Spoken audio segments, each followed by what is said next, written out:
about changing locations and shit. Man, into this motherfucking bag. Stand on the way I made. Sacrificing time for this shit. Man, I got a plan. Tried to tell niggas years ago. They ain't understand. Riding by myself and it's cool. I'm all in my head. Everything in life you can't replace. I build relationships. Pretty little smile make a nigga wanna lock it in. We met the same time I lost a friend. We should try again. You been on my mind. You should hop in. I ain't gon' hurt you, baby girl. You know we locked in. Used to be on FaceTime calls on the regular. Never made time, landed on my busy schedule. Now every time I hit the bay, you know I think of you. Working on your brand, love, you know that I. Yeah, it's goddess.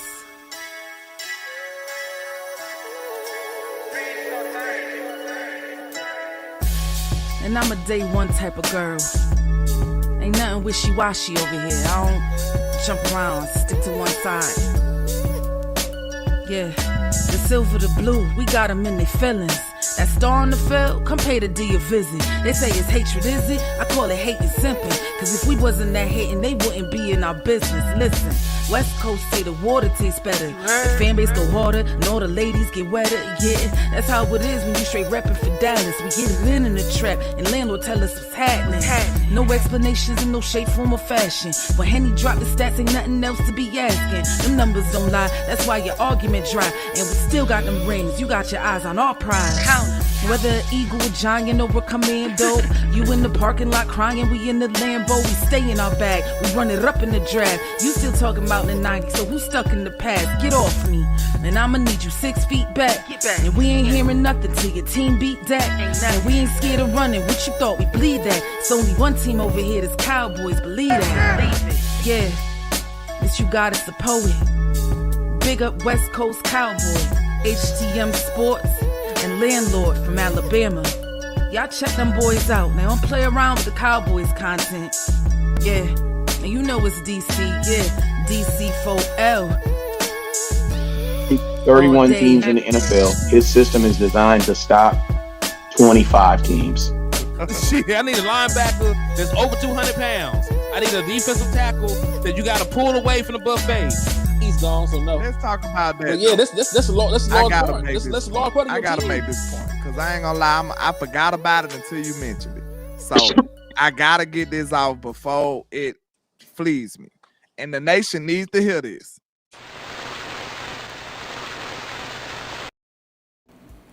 Happy playoff Saturday to everybody but the motherfucking Cowboys, man. It's your boy, Henny DeMoore, reporting live from the liquor store, man.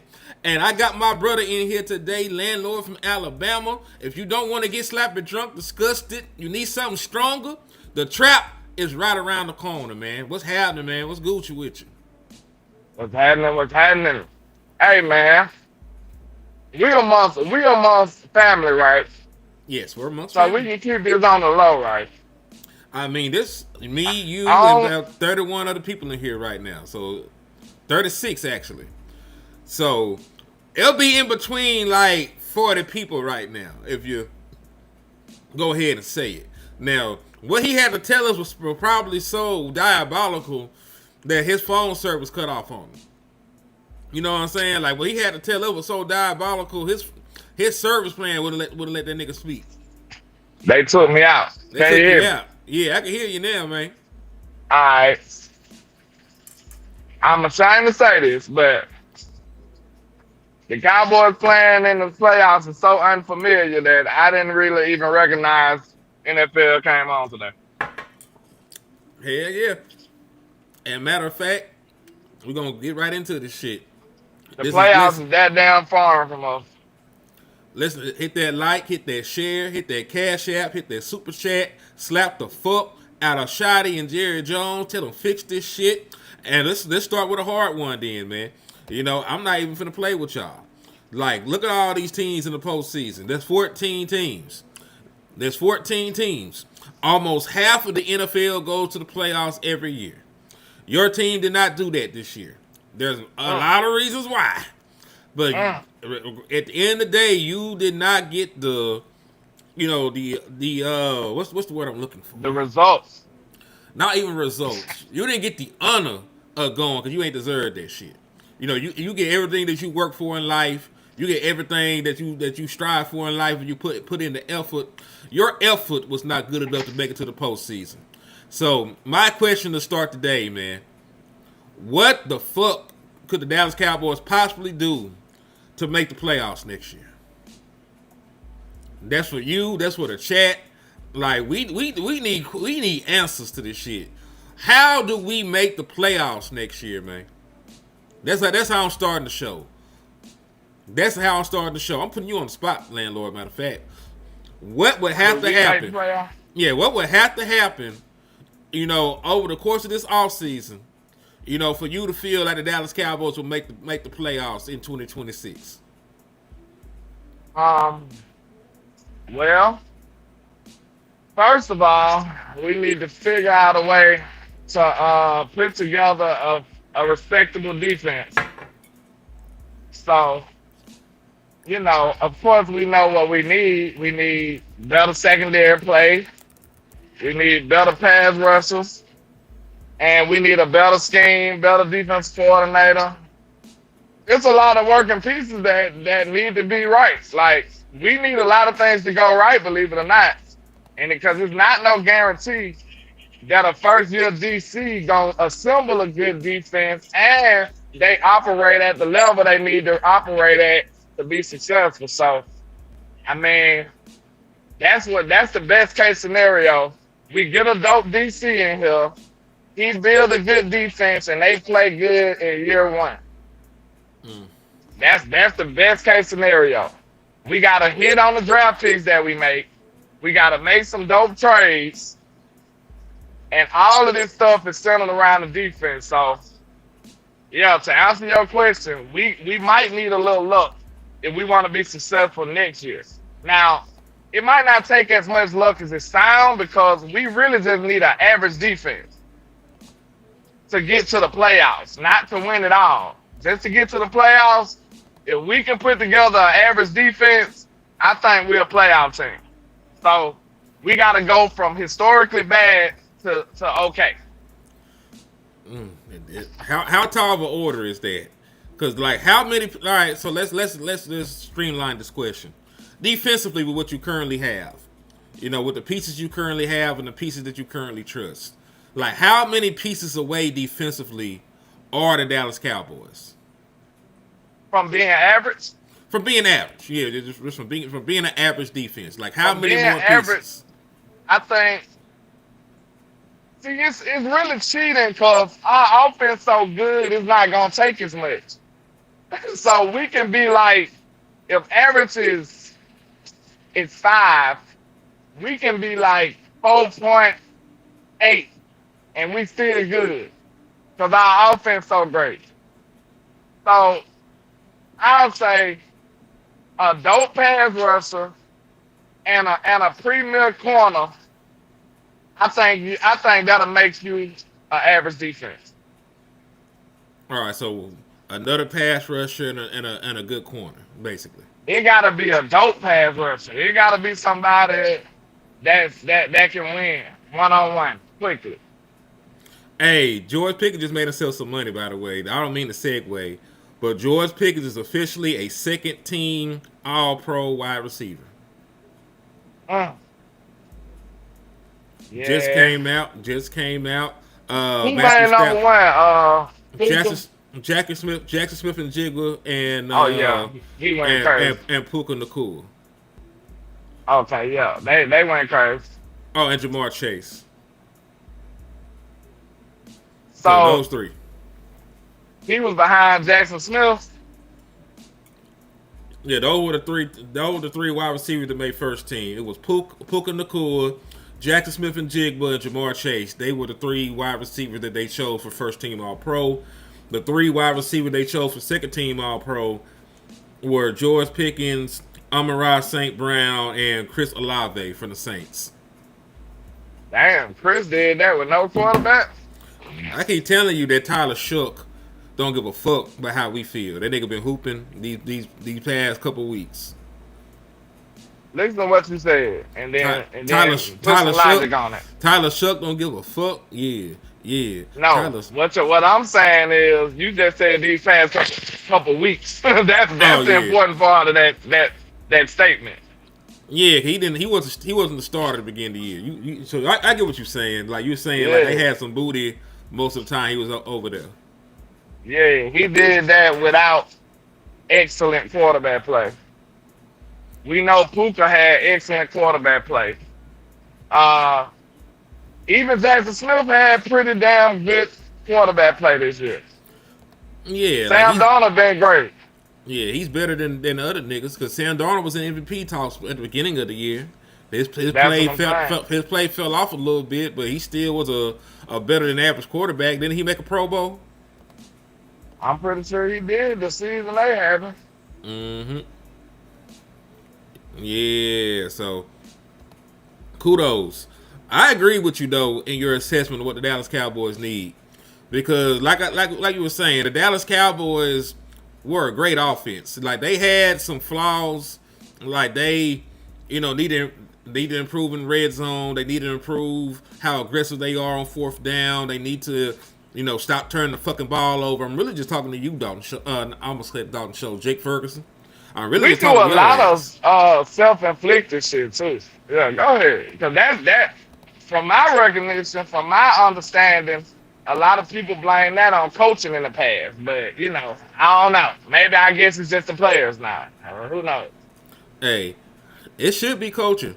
If that's the standard, if we say that turnovers are caused by the coach, then we're going to be on the coach. I will say that every single head coach has had turnover problems in Dallas. So maybe it's trickle down effect. No, you mean penalties or you talking about turnovers? Oh, I probably just meant penalties because I don't know if these had no turnovers. Yeah, I don't think we had turnover problems. Yeah, okay. Definitely penalties. That got a couple of years with single-digit interceptions. So I ain't talking about 4. Because, see, even this year, 4 on through 10 interceptions, he had a 3-to-1 touchdown to interception ratio. So that never has been the problem, turning the ball over.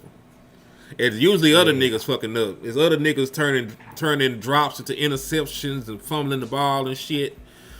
And there was some people in the space, I ain't gonna call no names, but if you know, trying to make a case that's in Dak nature and shit. Like, relax. Yeah, you remember that? I don't remember peons. A couple of years ago, they talking about some, it's just in Dak nature. Like, he just turnover. Nah, bitch. Because we got eyes and we've been following this shit for years. You ain't just gonna tell me what you want to tell me. Exactly. I'm sorry.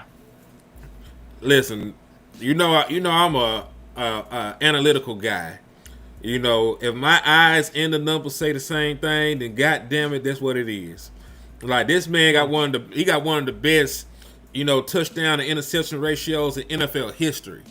Not in the league, in NFL history, nigga. And you gonna tell me he a turnover waiting to happen? You snorting coke. You probably got a little bit of fit. Probably got a little bit of fin in that shit. Just a little dash of fin. Yeah, a little tablespoon of fin in it. Go talk to the lady. You got a drug problem. We gonna pray for you. Go talk to the lady. It's crazy. Go talk to the lady right now, nigga. Cause you ain't making no goddamn sense trying to tell me some shit. You writing fan fictions at this point. You know what I'm saying? Listen, I literally remember it was people in the space that was saying that. People say they actually pushed that agenda now. So I'm just saying. Oh yeah. Listen, I know that people push agendas when it comes to the quarterback because they lose all their common sense when it comes to Dak Prescott. Like, they be rational thinking people, and then Dak Prescott is brought up and they retarded. So, I just be praying for them niggas. But let's go even further when we talk about fixing this team. Who we hire as a defensive coordinator is going to really matter because they're going to be the architect of an entirely new defense. Let me show you something. Let me show you something that I ran across. And they're going to show you why this shit is important to get this shit right. Let's do it. They So, kind of got to build a defense too. all right. So since hold on, I gotta call him. I gotta take this call. All right, but and when you think about it, not only are we trusting a defensive coordinator to come in here and um run the defense, he kind of sort of got to build it from where we starting it because we damn near starting from scratch at this point. So yeah, you might want to keep that in mind when you selecting your DC. Um, because that's an attribute he need to have. So if you don't trust him to build your defense, you might want to reconsider him running your defense. Because he need to hit on several key pieces to jump right into next year and be good. And it ain't even foul to them, but we gonna need them to be good year one. Like if we ain't got no time for them to grow. And that's crazy, but it's the truth. Like, if anybody in the chat box feel like we got time to let the defensive coordinator grow in Dallas and figure it out, let me know. And make your case. Cause I don't think we got time for that. So they gonna be up against it. They gonna be fighting an uphill battle. They gonna have to pull a miracle. They just will. So I don't think we got a season or two for them to get it right. So not only is they gonna have to hit the ground running, they're gonna have to be at least pretty damn good year one for us to do anything we trying to do. So let me know if y'all are willing to trust this defensive coordinator with building the defense too. Because just like we were saying, we only got a few pieces. We only got a few trustworthy pieces on this defense. And a couple of hopefuls. I don't know if you know how to play spades when you gotta call your book. But we got goddamn a couple of for shows and a few possibles. We don't have a lot of stuff that we can hang our hat on this defense. A lot of cornerstones, like a lot of dope pieces that we can count on this defense. So that's gonna be a daunting task for any defensive coordinator that come in this building. I just want to make sure we recognize that. We gonna have to recognize that. Wow, somebody said, Joshua Fisher said, Harlem Nights was dope, landlord. Thanks for the recommendation. Wow, you ain't never seen Harlem Nights. I'm glad you did, man. That's a great classic movie, man. And that's a movie that I know I will be quoting for the rest of my life. Like, I have no doubt in my mind that I will be quoting that movie probably forever. Like, it's that influential and that legendary in my life. But yeah, man. So I'm gonna ask y'all this question while my brother Hen doing his thing. Do y'all think we can pull this off in one off season? Do y'all think we can pull this off in one off season? I know we can be average in one off season, but do y'all think we can go from whatever the hell you want to call that last year to good? So average would be 5. I would say good would be about a 7. 6.5. Do y'all think we can pull off going from some of the worst shit you ever saw with your eyes to being good next year? Let me know how you feel about that. Somebody said, Land, random question. Do you think Texas is the South? Being from Alabama? Yeah, Texas is the South. Yeah, Texas is definitely the South. Hell yeah, It's the just South. it's just big as hell, so it stretches across the Southeast. But you know, where I'm from, Alabama is considered like the deep South. Georgia, Alabama, Louisiana, what else? Florida, all of those I consider the deep south. Mississippi. The southeast is really what most people pride themselves. When they talk about the south, most time it be the southeast. You know what I'm saying? Kentucky, even Kentucky considered the south to me. And it's a little high up. Tennessee the south. So yeah, Texas definitely the south. It's at the bottom. Salute to Charlie Alvear with the Cash App, man. I appreciate you for supporting the liquor store and helping keep the lights on. And if y'all want to also support and prevent me from eating Fugazios and my stomach exploding, please hit the Cash App or the Super Chat. It's $Henny the more. His is $Landlord723. Absolutely. So sorry about that. But yeah, I had to take that one. But the reason why I was saying like it's important for the DC to figure it out. They go shopping when they get new defensive coordinators. Like, peep the shit. So like when they bring back, the defensive coordinator, like returning DC, they usually, don't do too much shopping. They keep their niggas in check, and they rock out. But over the years though, when they get new DCs, like they have a bunch of outside free agents come in. Like there were 17 outside free agents that they acquired for new defensive coordinators. I literally just said, instead of just thinking about a DC that can run your defense, you need to be trusting that same defensive coordinator to build your defense. Mm-hmm. Track record said because you damn near gotta build it. Mm-hmm. Track record said that they're going to allow this new defensive coordinator to get the pieces that he needs. Because listen, it didn't work at all this time, but they did, bring in a bunch of players on the defensive side of the ball, for Matt Eberflus, right? They traded for Kenneth Murray. They traded for Kyle Elam. They brought in Reddy Stewart. They did the Michael Parsons trade, and they got Kenny Clark in this motherfucker. Who else did they bring in? They drafted 2 defensive guys. So like they actually put a bunch of bodies on the defensive side of the ball. They weren't good bodies. You know what I mean? Yeah, we've been failing that test. Yeah, like they failed that shit entirely. Cause they brought in a bunch of new people that you don't know, but they weren't good people.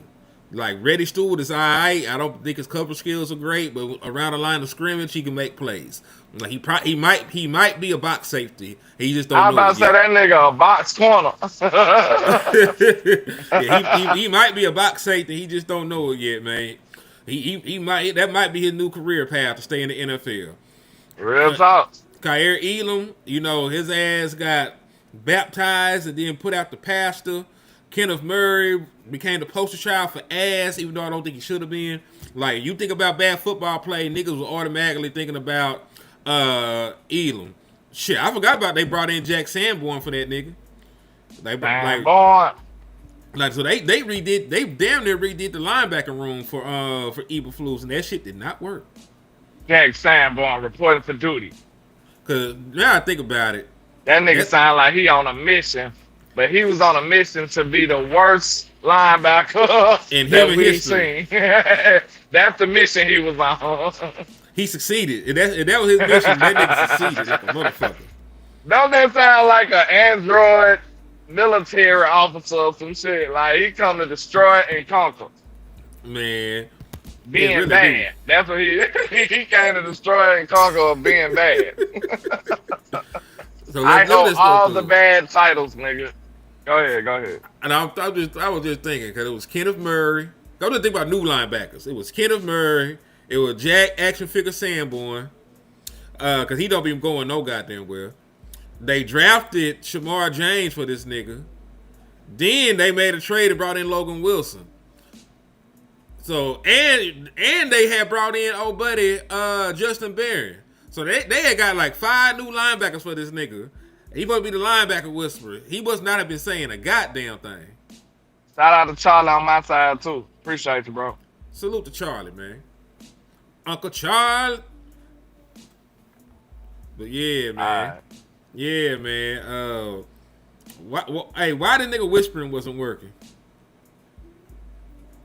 I have no idea, bro. And I ain't gonna lie, he got me with that. And Camp, them boys was looking like they was finna go crazy. I'm not gonna lie. The linebacking core was the best looking unit. They did. None of that shit translated. When you went to Dallas training camp, didn't they look good to you too? Hell yeah, they had the best ball skills, of anybody. They were throwing the balls down there at their feet and shit, trying to see if they could make a play off of errant throws and shit like that. And none of that shit translated. What our good brother in Christ, Damone Clark, been doing lately?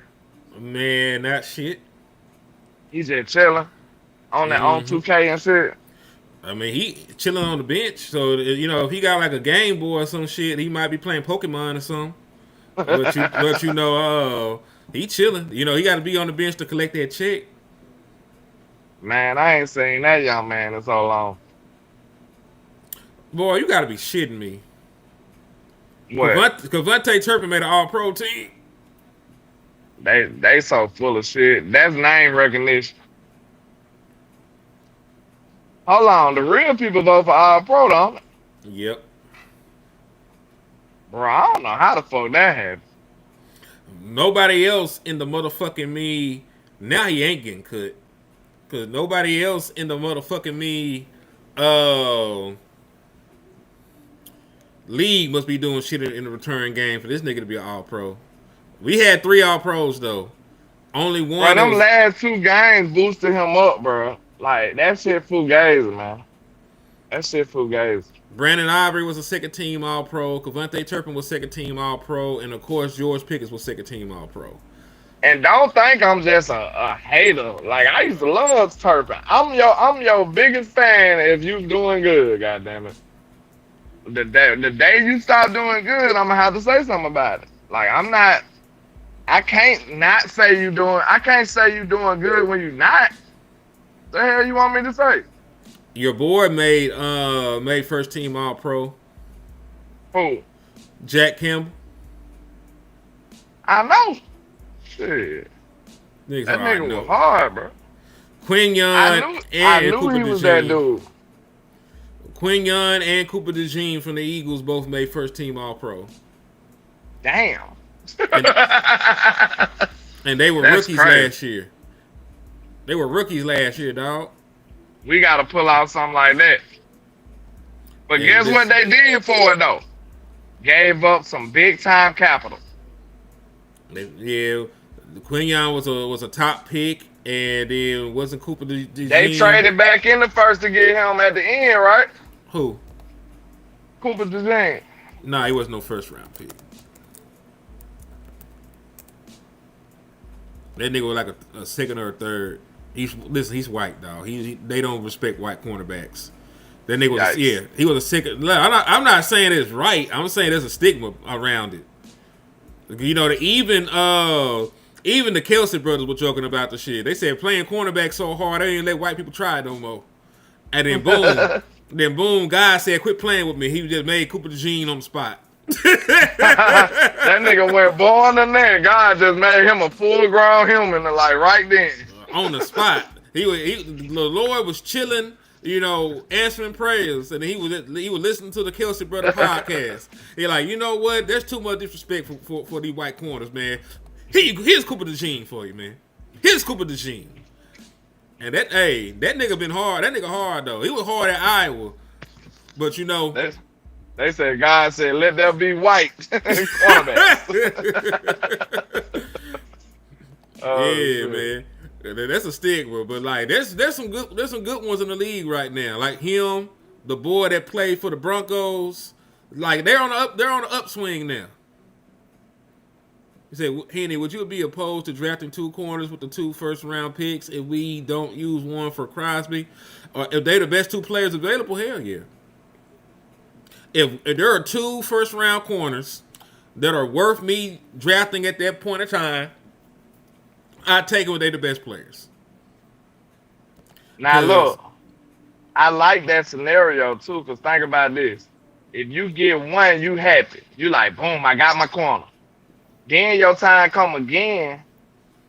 Name a corner that's gonna stop you from taking the next best corner if you feel like he's like that.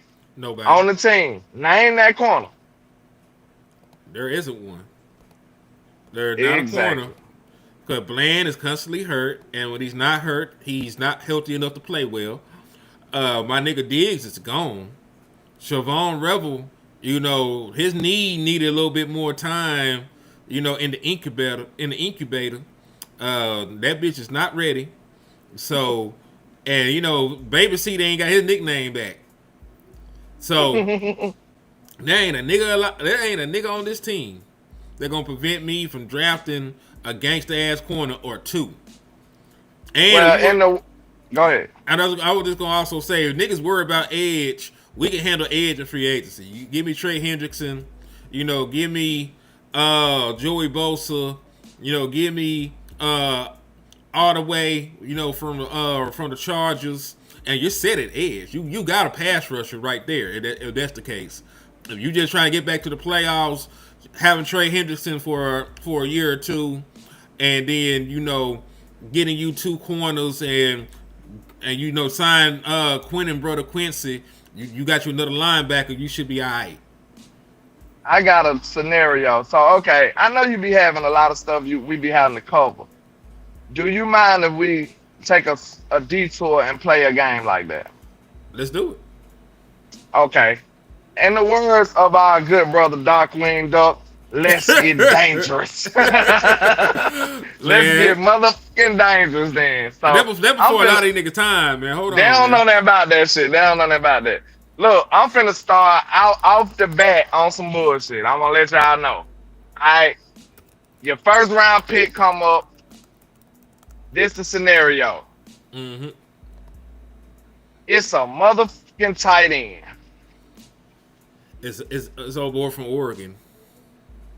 He the best player on your board. What are y'all gonna do, Cowboy Nation? That's what we gonna do. We finna go down the line on some of these on some of our positions and let me know the player that you got in this spot currently. Is he good enough to say, nah, I'm good?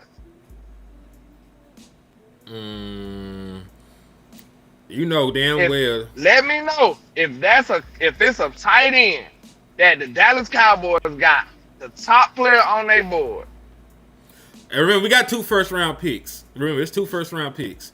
So we could have already selected somebody, and then boom, the late-round pick that we got from Green Bay, that could be the best player available. So don't act like it's crazy, folks. I just want to let y'all know, landlord ain't tripping. That we got 2 of these bitches. Let me know. Y'all got to give me some answers. Is Jake Ferguson stopping you from drafting the best tight end on your board?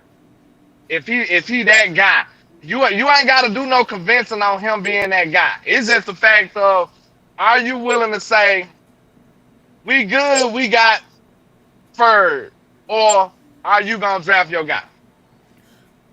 And listen, y'all the main people that say BPA, y'all don't care. Draft the best nigga that's there. Well, we telling you in this scenario, in the with the late pick right there, the best player is a tight end. The best player is a tight end. It's the boy from Oregon. He a vertical threat. He been hooping all year. So what y'all gonna do? I don't see a lot of answers, so we'll go on. What would you do, Rehan? Nigga, if he the best player available, and remember, because we already spent that other first round pick on something else. So with that second pick, because that's realistic where he would be the best player, because the edges and everything else will come off the board. So with that second pick, if the best nigga's a tight end, hell yeah, we taking that bitch.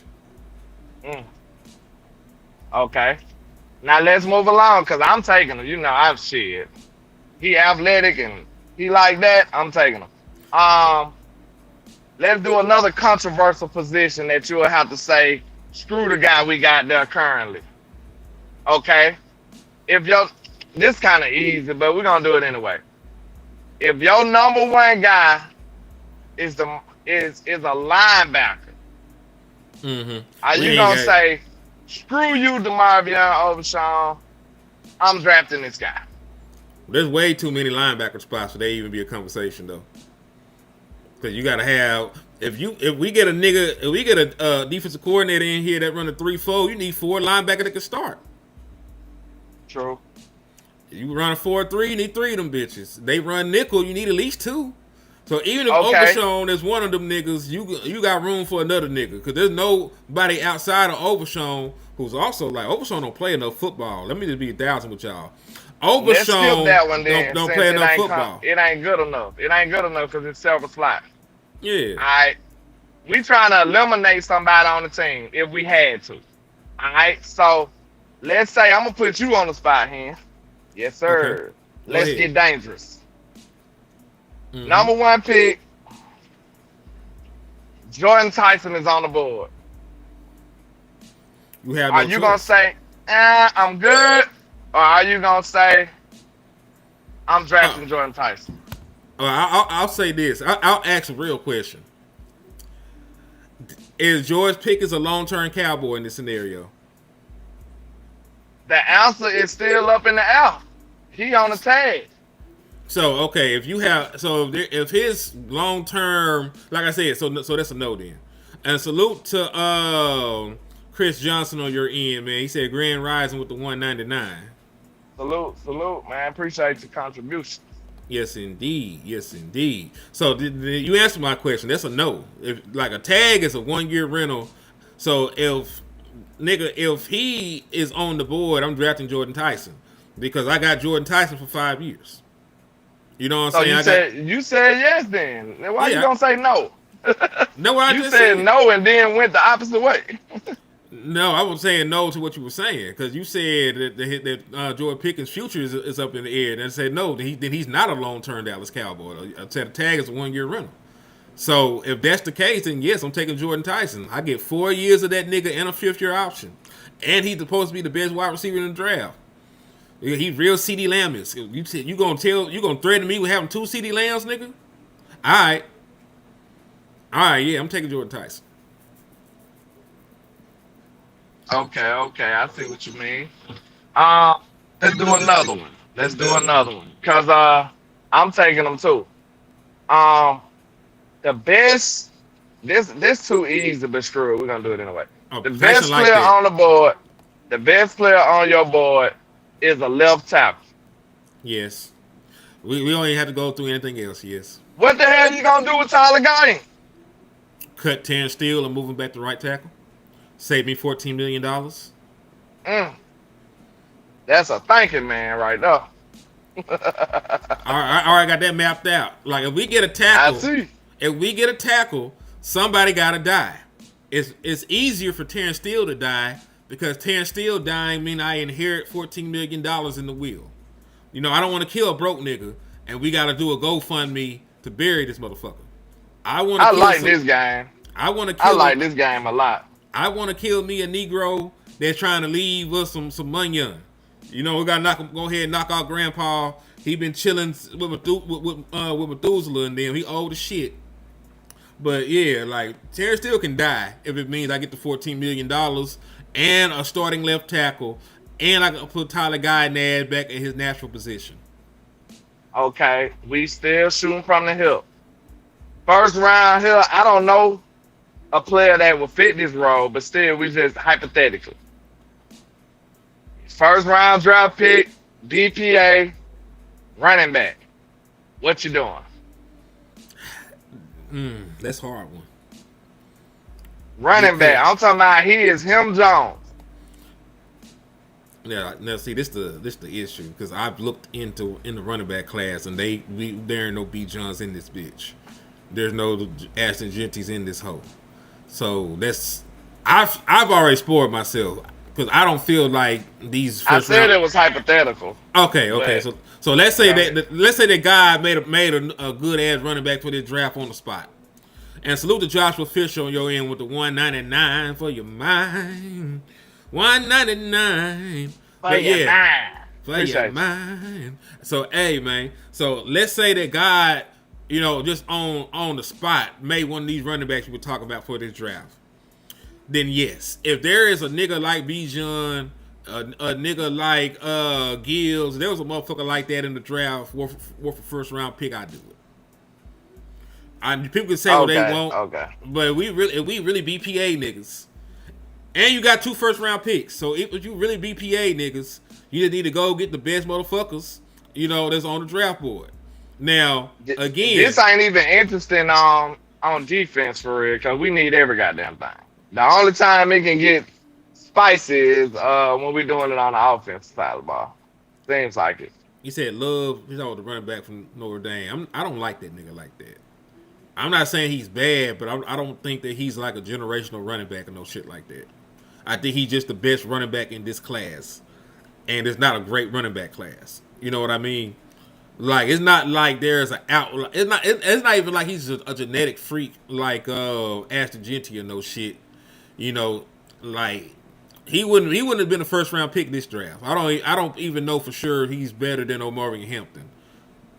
And Marvin Hampton ain't did a damn thing yet because he was banged the fuck up and all kinds of shit. Like Ashton Genty, he just ain't like that too. But go ahead.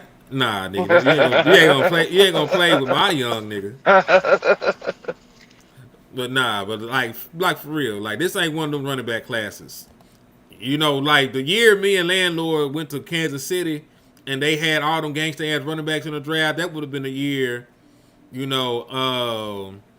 would have been the year to do it. Salute to Joshua Fisher on your end, too, with the 499 for your mind. He said, you motherfuckers really are the realest in the game and fuck the Eagles. Man, nigga, fuck the Eagles. Hey, man, fuck the Eagles all day long. Appreciate you, man. Y'all make sure y'all look out for Hen, too, man. Y'all already know Hen the GOAT over there. So make sure y'all show love to my guy, too. But I appreciate y'all. Real talk. Everything is needed.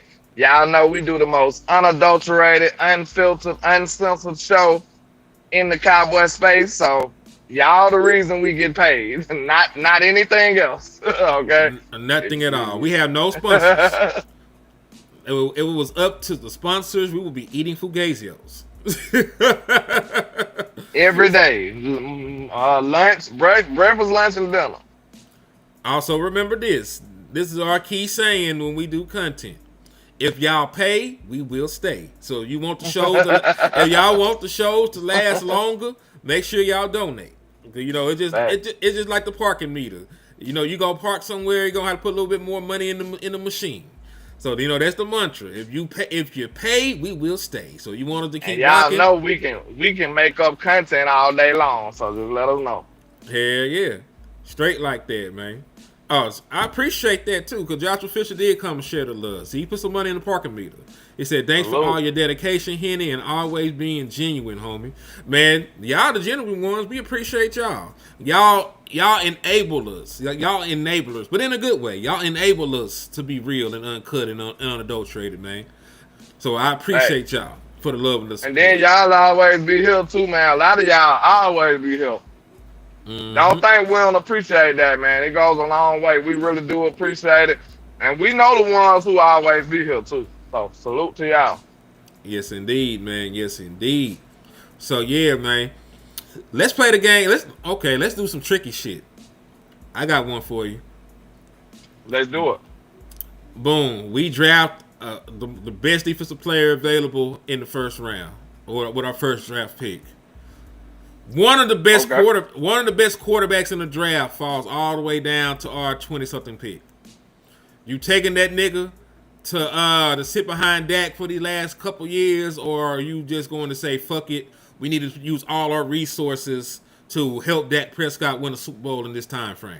So are you going to... that sucks, man. Are we going to go to... Because remember, Aaron Rodgers had Jordan Love drafted toward the end of his tenure with the Green Bay Packers, and he said he learned, he watched, from all accounts, Aaron Rodgers wanted to be a good vet for Jordan Love because Brett Favre wasn't a good vet for him, so he didn't want to repeat that cycle. So he mentored that young man. He took the time, took him under his wing, and helped him develop. And it was a clean transition from Aaron Rodgers when he went on to Jordan Love. Listen. So let me ask you. This the premise. You asked. Unless you got something else to add to it. No, just go ahead. This the premise right here. To me, We do need to be looking for a quarterback after a while.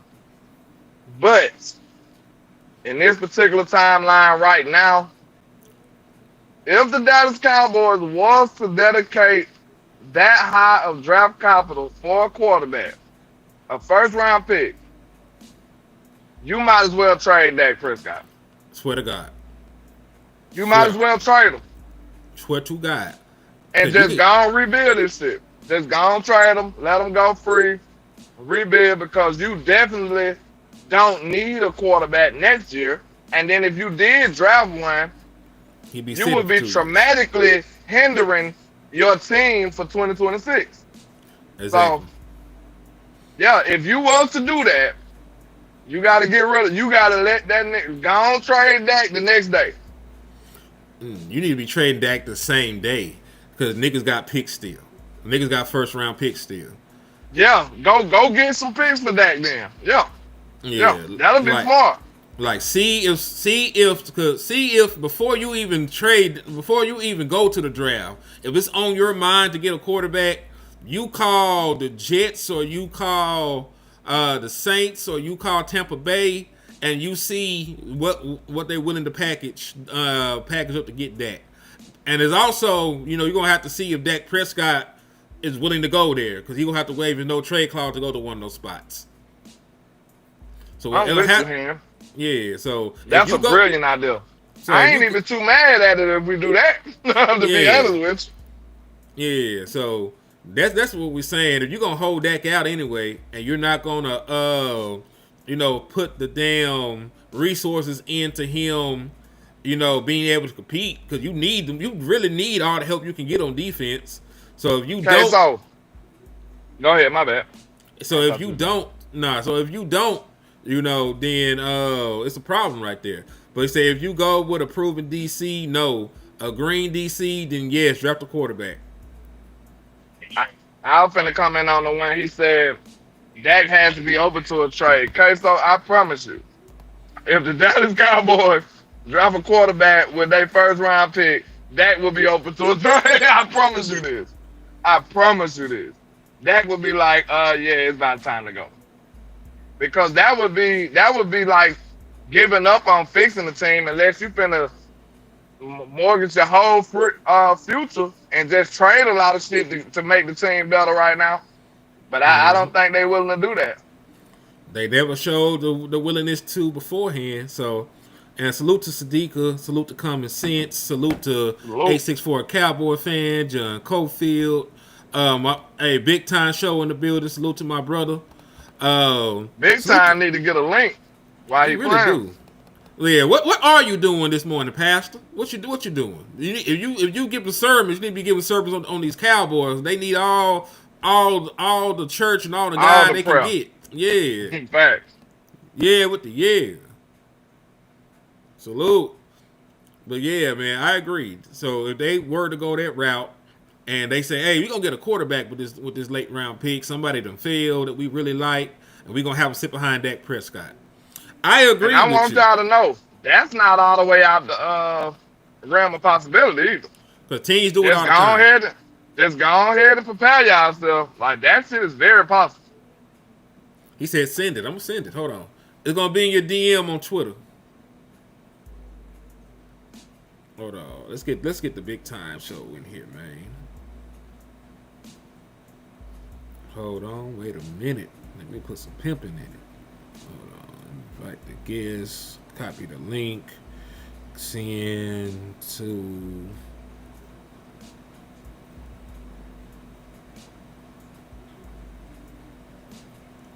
Hold on.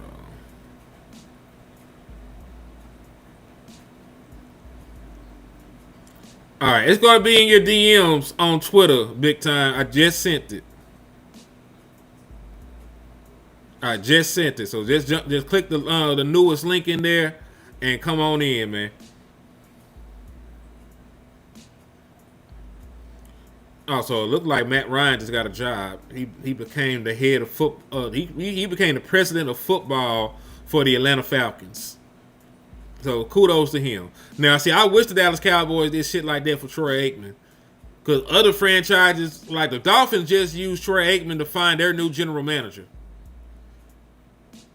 But we don't want to have the Dallas Cowboys utilize Troy Aikman, the most decorated quarterback in our history. You didn't hear me? Y'all can hear me? Yeah, you didn't hear what I said? Damn, hold on. Yeah, I hear you. Trying to get these damn headphones right. Hold on. Take your time. Take your time. Mic check. Mic check.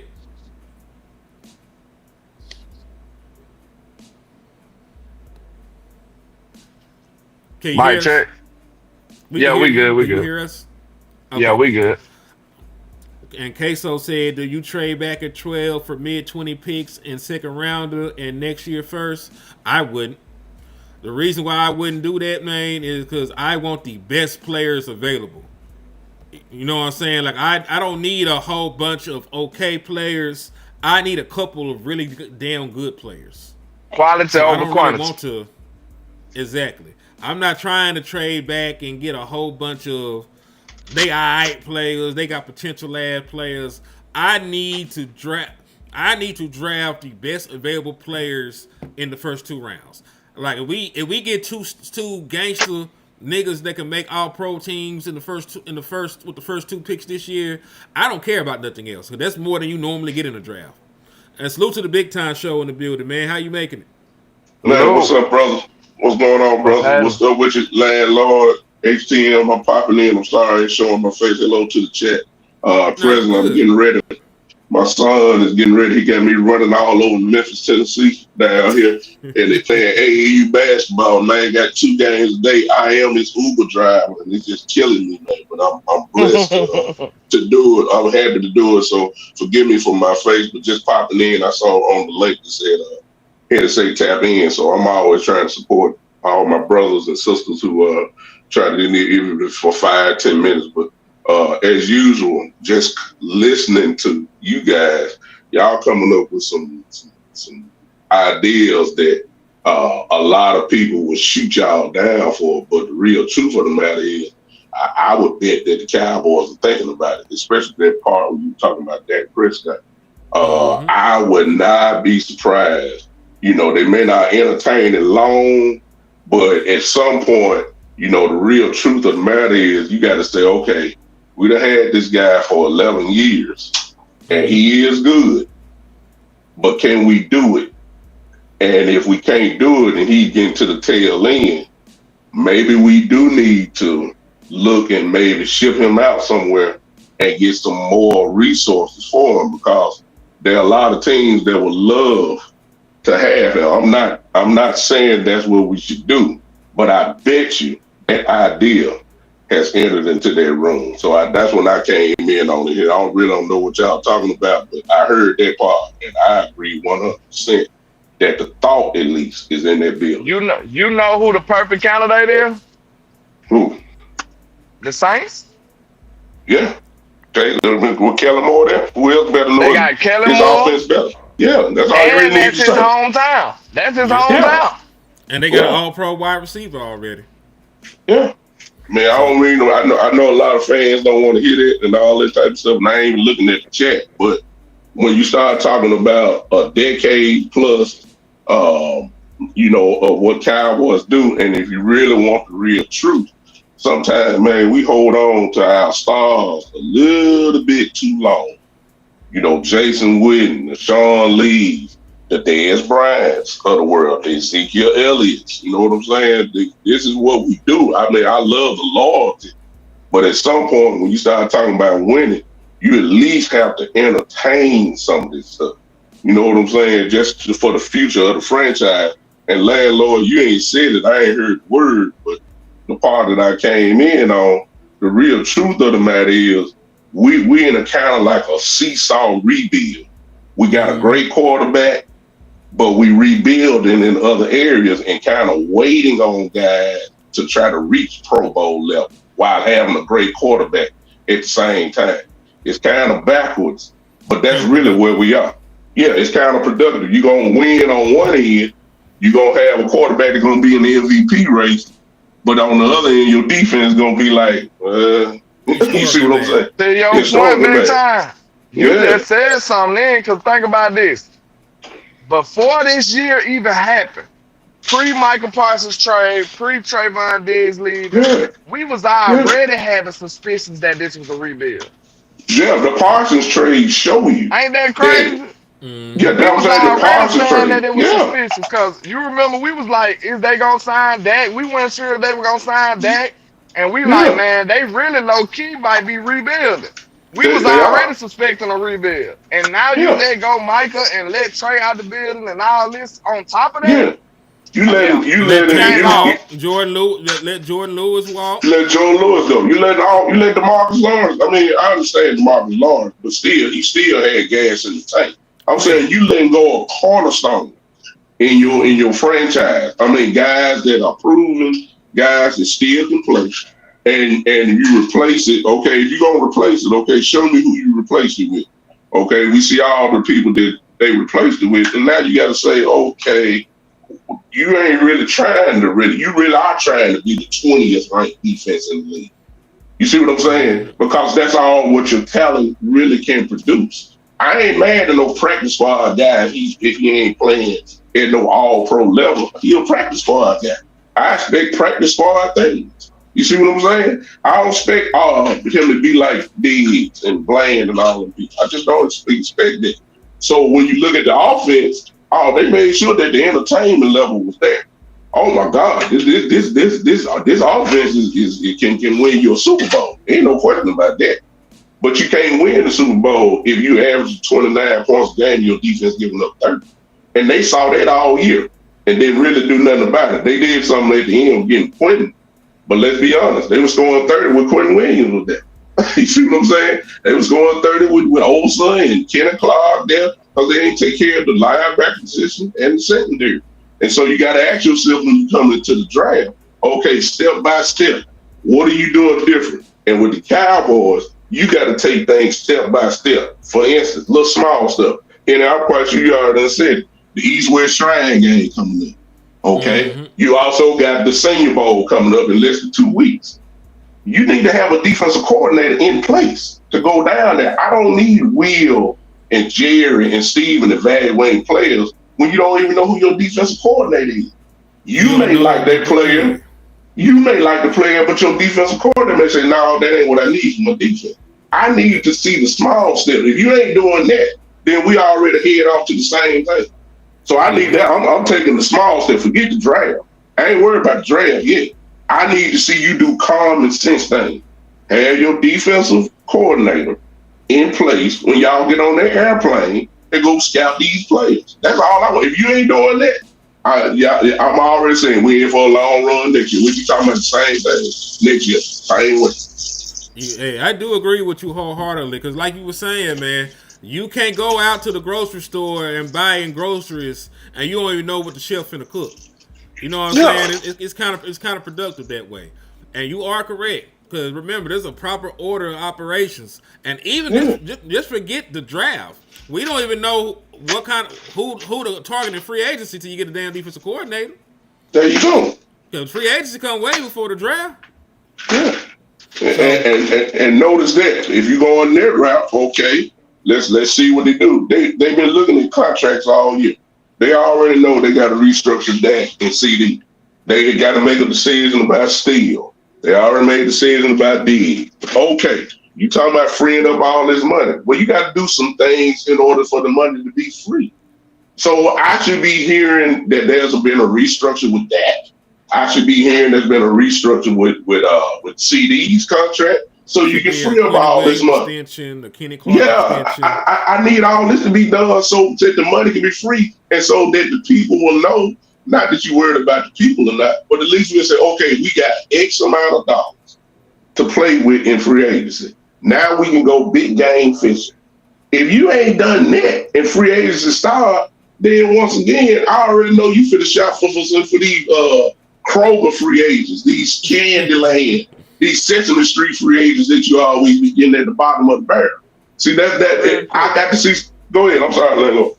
No, you good. I was just gonna say shout out to Grell on the cash out, man. We appreciate you. On my end as well. Appreciate you too, Darrell. And real quick, I want to go back and touch on the Dak stuff real quick. My reasoning behind preparing to move on from Dak isn't really because of the results, because I'm aware of the dysfunction and the malpractice and the toxic environment that's been surrounding him his whole tenure. Correct. What I'm focusing on is how many of your best years will I get in the future? And the inevitable, we gonna have to get a new quarterback in a minute anyway. That's my whole thing. So like, instead of riding it out with the next 4 years with Dak, I might do it like in 2 years. You know what I'm saying? Or either if this happens this year, I think Dak might got at least 3 more top tier years of playing like he played last this year. Right. So, am I willing to pay him for that, or am I willing to prepare for the future, which I got to do anyway? Because in order for me to get the maximum, in order for me to maximize him playing at that level, I would have to dedicate these resources to help him. If I'm not willing to do that, I might as well move on. That's the whole. That's the whole thing of it. That's what I mean by it. Now this is my thing too, and I understand what Dak said. He want to play another 10 years. How do you know Dak Prescott will be good enough to make that claim in the next 10 years? Because listen, everybody thinks that they can play, at a high level like Tom Brady into their 40s. But realistically, that's not what happens. Like most guys, about 36, 37, they start to slow down. Matthew Stafford is an outlier. Like he's 37, he just made first team All Pro. But that's not usually what happens. Usually by 37, 38 years old, niggas start slowing down. Big Ben was trashed by that point. Matt Ryan was becoming a journeyman by that point. There's a lot of guys that were good quarterbacks, MVP level quarterbacks that even won Super Bowls. That have slowed down as they aged. So I understand that Dak, says that he can play for 10 years. It don't necessarily mean that's the case. And secondly, the most important part though, the most important part, you have a quarterback like Dak Prescott to compete and win championships. If you are not invested in doing that, if you're not going to put the defense together, if you ain't going to shore up that offensive line, if you're not going to re-sign Joey Pickens, you're going to get in a pissing match and not get that deal done. Free Dak Prescott so he could be Matthew Stafford. Let him go win his championship somewhere else, and you who are lukewarm in your rebuild can go all in on that. Well, I'll say this real quick. The Cowboys then need to, according to what landlords say and what you just said, then I think they need to kind of like adopt the Green Bay Packer principle. You go ahead and get a superstar guy like Aaron Rodgers and let him sit for 4 years under Brett Favre, and then you go get a Jordan Love later on, and then you have him sit for years until Aaron Rodgers get out of there. That you can do that. Long as that's what your thing is called insurance. It's called, if everybody say you can't win without a quarterback, then it's out. You're going to get your quarterback in 1 or 2 years. The only problem with that big time to me is you would have to dedicate a decent amount of draft capital to do that. And I don't think I think it's black and white. I believe if you dedicate that draft capital to a future quarterback, you are directly affecting how to maximize Dak Prescott in the current state. What if you drafting? What if decision between the two? What if you're drafting, however, though, in the lower 20s or the 30s? I ain't talking about one of them. I'm talking about draft. I'm expecting the Cowboys to be in the playoff. That's what I'm saying. I ain't expecting them to be this high again in the draft for at least 2-3 years. That's my expectation. Oh, you talking about next year? Because most of this scenario was based on this year. No, you ain't draft. No. You ain't gonna draft then. You ain't gonna draft on this year by no means. You're putting all your draft capital in trying to win this year. I'm talking about next year, while Dak probably will still be in his prime.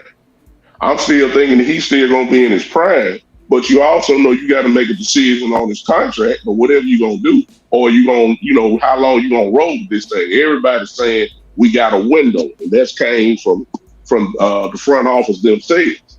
Okay, they said that, so nobody didn't say the years on the window. That all the content creators said, man, we got about a 3-year window. Okay, if that is the case, whatever the case may be, you're gonna have to draft a quarterback within these next 2-3 years.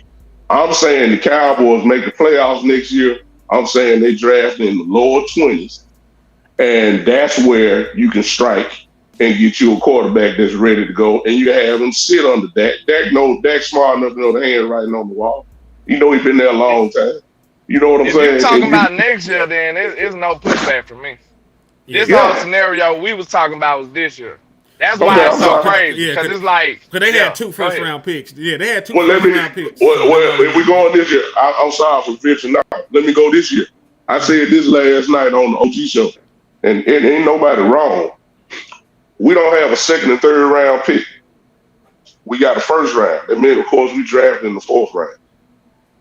I'm saying let's go ahead and get a killer at 12. And depending on who's there, I would love a Sonny Styles if he's there and all this stuff. I would love it. But another option, which may be sounding good, you trade back. I got a chart, and I'm gonna send it to you. You may already have it, knowing you, that the Cowboys' first round pick at 20 is worth 850 points. A second round pick for whatever team, the highest is usually 350, which means that if you were drafting out of the second round, you would have to add something to that to make the trade even value, to equal up to 850 points. So what I'm saying is, why we got to wait to just get 2 picks in the first round and then don't draft no more to the 4th round? I'm saying let's trade out of the 20th pick and let's get somebody, we're going to at least get the second round, get back in the second round and third or whatever, and let's trade back. That's what I'm saying. Now, I ain't got no problem with drafting Styles or whoever else you want. I'm cool with it. But I got a problem with not having a draft pick on the board until 4th round. That's just me. Now, I'm gonna tell you why I want to stay and pick with those 2 draft picks. Because the way that I view draft picks, they're just lottery tickets. You know what I'm saying? Like, they could be any and everything when you pick them. You could get a great player that goes on to be a Hall of Famer. You can get a Pro Bowler. You get a dude that's a flash in the pan. You can get a complete bust. But, the higher that your pick is, the better your odds are of getting somebody worthwhile and keeping, long term. So if I, take one of those higher picks and I move back, I do get quantity, but my quality in those picks, decreases. Especially given the Dallas Cowboys track record with second round picks. When you go through and you look at who was selected in the second round, historically the Dallas Cowboys have not did well drafting there. Outside of Trayvon Diggs, who even now you can say, well, he's no longer on the team. Because in the second round, that's when they make their wild gambles. You get your Jalen Smiths, the guy to fill out the first round because of injury. You get your boss man Fats. You get your, you get a bunch of guys that don't usually stay around for long. Matter of fact, that you get your schoolmakers in the second round. So what I would prefer the Dallas Cowboys to do is to stay in the first 2 rounds, get 2 guys that can actually start for you day one instead of worrying about getting the quality. Because in most drafts, you're only looking for 1 or 2 guys that can come in and be day one starters anyway. You usually have that expectation for your first and your second round pick.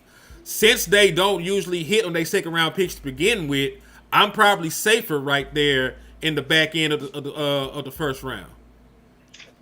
Yeah, I totally agree with that, because I'm looking at it like I done seen this team draft 11 players.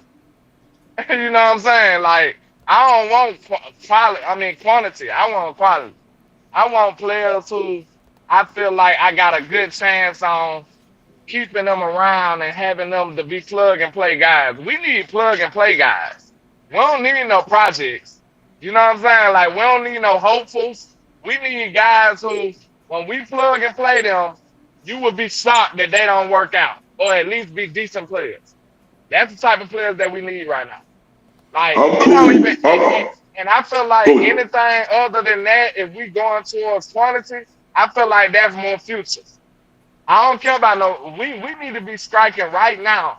If we not on that type of time, we need to be trading that and starting this whole shit over. And I'm not. Don't get it twisted. Like I'm saying, all of this is for that. I'm just saying that if you don't do it like this, you are basically taking 2 steps forward and 3 steps back. It's counterproductive. You gotta pick a side. That's all I'm saying. I like it. The only really ain't no pushback because I think some people will agree, some people won't. But it all depends on who's sitting there at 20. That's all I'm saying. If your guy is not there, at least entertain the thought of maybe sliding back. And there's some guys that's gonna be in the second round without question. Defensive players. I ain't mad at that though. I ain't mad at that. No, it just depends on it. It just depends on who's there. If I'm in agreement with y'all 100%, if Styles some type of way drop there, or the kid from Texas Tech, the pass rusher Bailey, if he's there, I forget what I'm saying. I'm taking them immediately because I know those guys gonna plug in day one. But if my guy ain't flashing right there at 20, then I think all options need to be on the board because why draft a guy for development? I agree with y'all. First round picks need to be starting on day one. If you draft a guy that ain't gonna be starting, then I need for sure day one starters. I ain't got a guy be talking about where we'll see. And I know that's the coaching element and all that type of stuff. But them first 2 picks need to be starting if you gonna pick there. That's all I'm saying. But if it's not, if your guy ain't there, I think all options need to be on board. I'll go further. You talk about trading back into the second round. Why not just trade that first round pick for a player that's already in the league? You can do that too. Yeah, cause I would prefer that over trading back because I still feel that way about draft picks. Because I had used this example, on the show with Land and Lou, right? The Dallas Cowboys one time they traded up. There was this cornerback prospect that they could not miss on. He was a Jim Thorpe Award winner. He was a unanimous All-American. He was an amazing prospect. And his name was Morris Claiborne. Mm-hmm. And because they did that, they passed on the opportunity to get Stephon Gilmore. They passed on the opportunity to get Harrison Smith. They passed on the opportunity to get Fletcher Cox. They passed on the opportunity to get there's a bunch of guys. And because they traded up with a second round pick with number 45, they did not have the opportunity to draft Bobby Wagner at number 47. So that's why I say that the draft is a crapshoot. Because you can have these guys coming out of the prospects that's supposed to be can't miss and all world and, it's a no-brainer, and they still not be shit.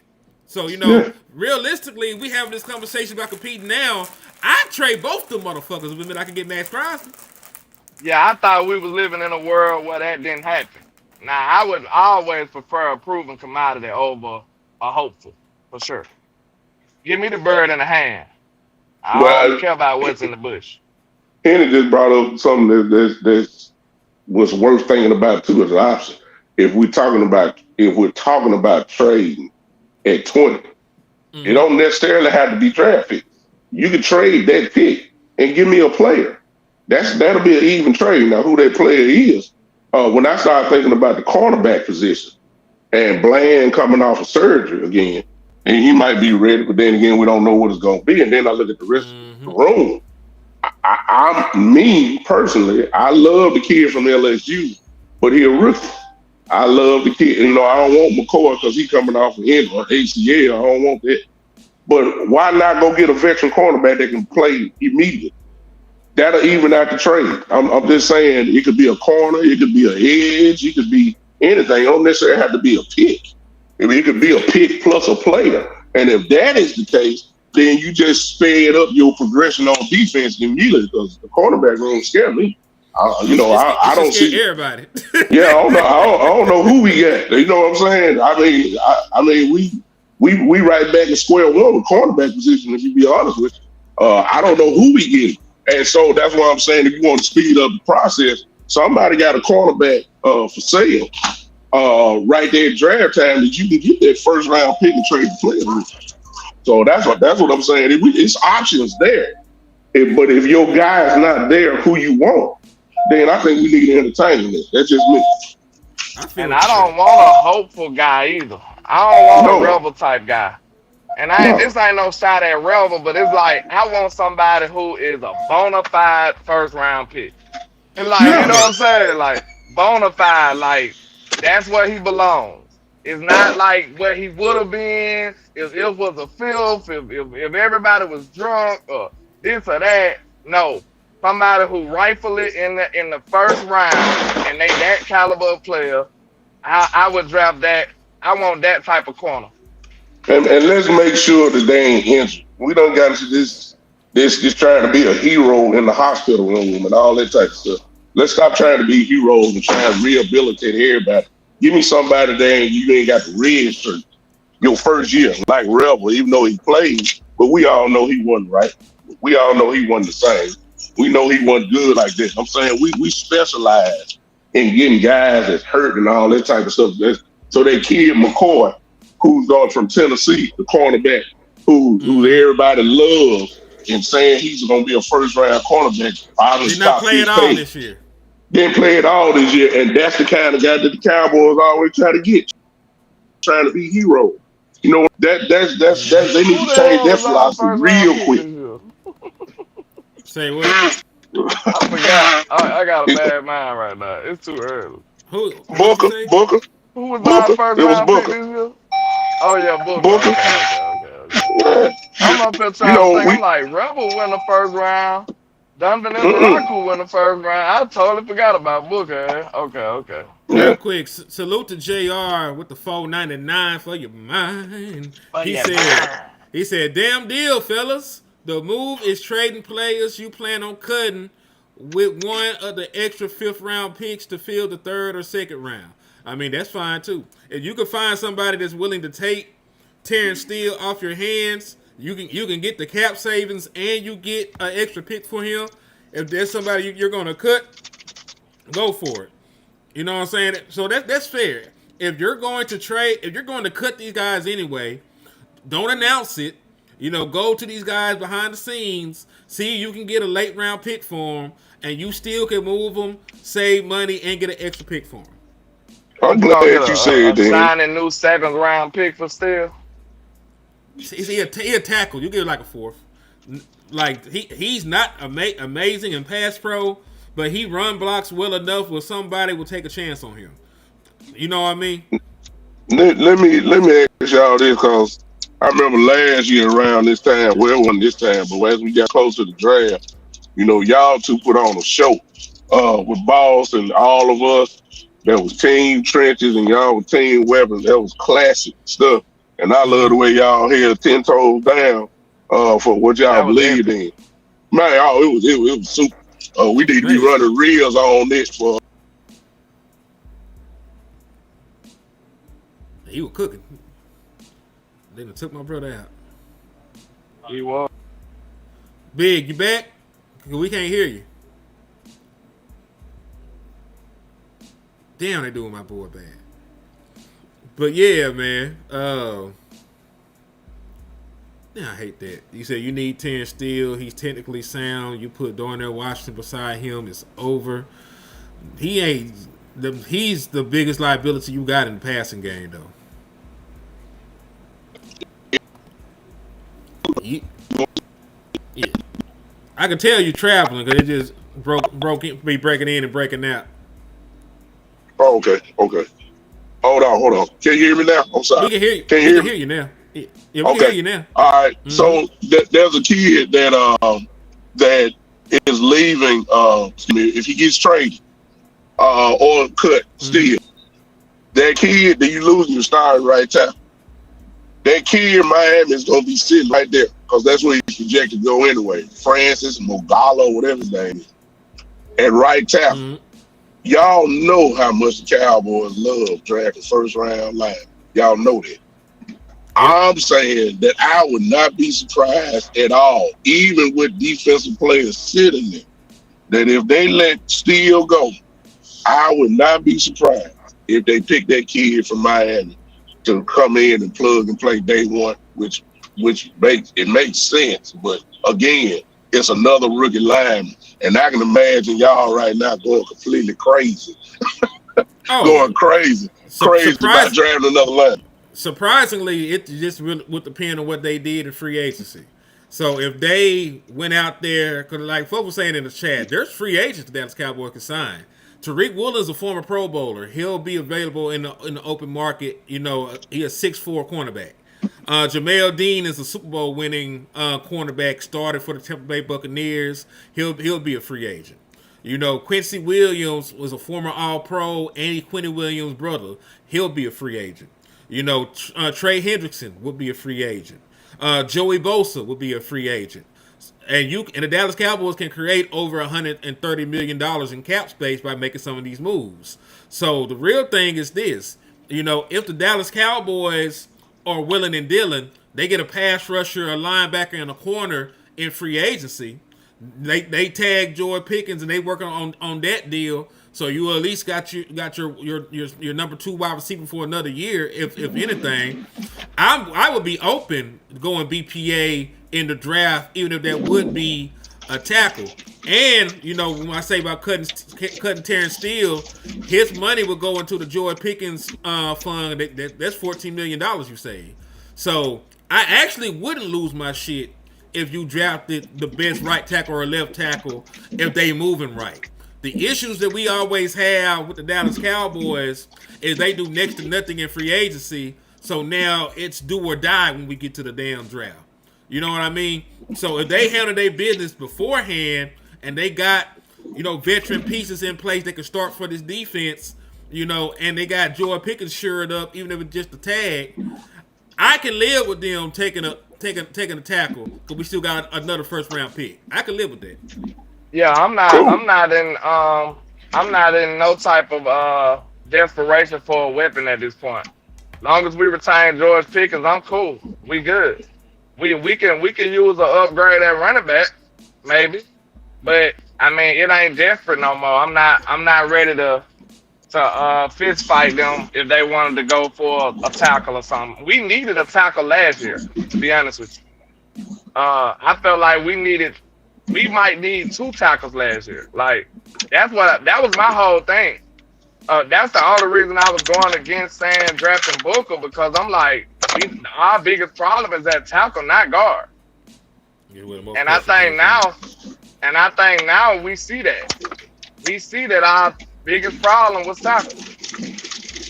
Yeah, I got a feeling that that right there is going to be a heavy conversation in the war room, even previous to the night of the draft.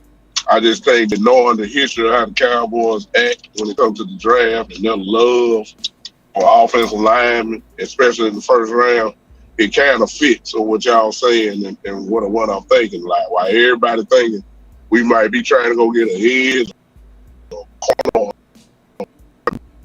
back of my maybe we have Booker Young, Tyler Smith, you still young, we got Guyton Young, and we can just go around this thing on out and have a line potentially that's going to be together for 10 to 12 years because they're so young. And I think that's kind of that is traditionally what they be thinking. So I wouldn't be surprised if they just go ahead and say this dude, our highest guy on the board, and he was sitting right there, and it just made those, it was obvious that we should take him. That's just how they think. That's what they've showed us over the years. So I just want to throw that out there, just to put it out there. Oh nah. Yeah, I ain't stressing if a tackle's in play, because we can't sit here and say BPA and then the best player at tackle and we snub our nose up. As long as they handle their business, I was telling Boss and them, don't go into the draft horny. You know what I'm saying? Like, be satiated. Yeah, be satiated before you go out there, because you go Man, out man. in the world. Hold on, man. That man made up another word. Man, satiated. Be satiated, man. Be satiated. Wow. Yeah, be satiated. Because remember, that's to be satisfied. That's to be satisfied. Be satiated. No, you're not in desire. You're not in need. You have a full appetite. You are satisfied. That's the term for satiated. So be satiated when you go into the draft already. You're not in longing for anything. Yeah, the mentality is just like, when you was becoming a young man or a young woman, most of your people that gave you advice told you the best time to look for a job is when you got one.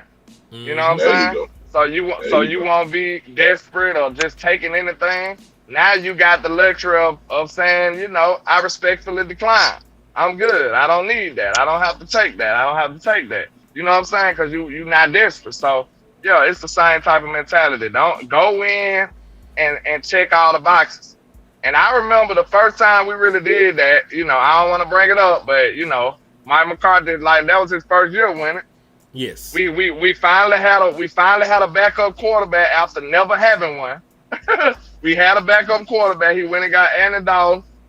Mm-hmm. He checked every box. It went big free agents, but we literally checked every box that we needed, and then went into the draft and we was free. That's why we was able to pick up Darian Lamb and didn't really bat an eye about it. We like, well, we pretty solid. We got people there. We might not have the ideal personnel, but we at least fill that role. So yeah, that's the type of vibes we need to be on.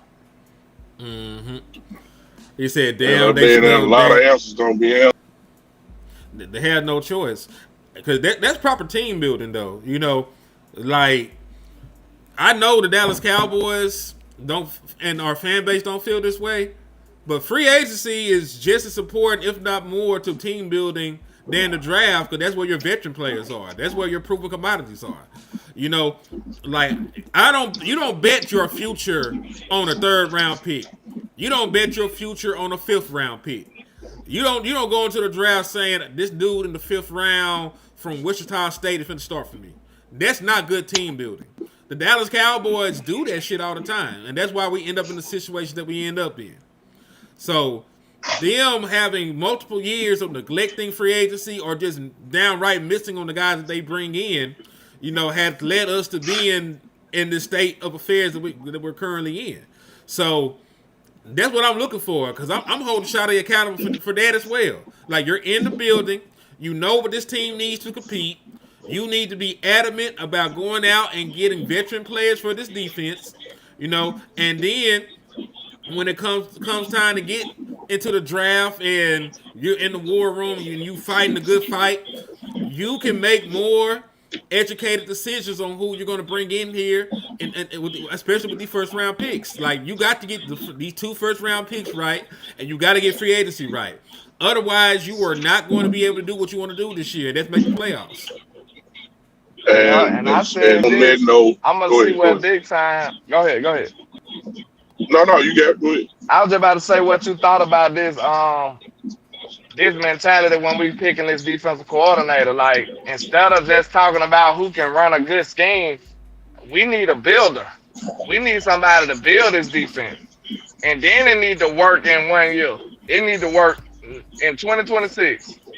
So before you pick an inexperienced candidate or somebody who you feel like, who can get up to that level, you might need an orchestrator. You might need somebody that's an architect already, who's done it before. So that's what I'm looking at. I need somebody who I know can build this defense and operate it at a high level when they get done. If you asking me who the person is, you just gave the right description of who you should be. So whoever fits that description, that's who I want.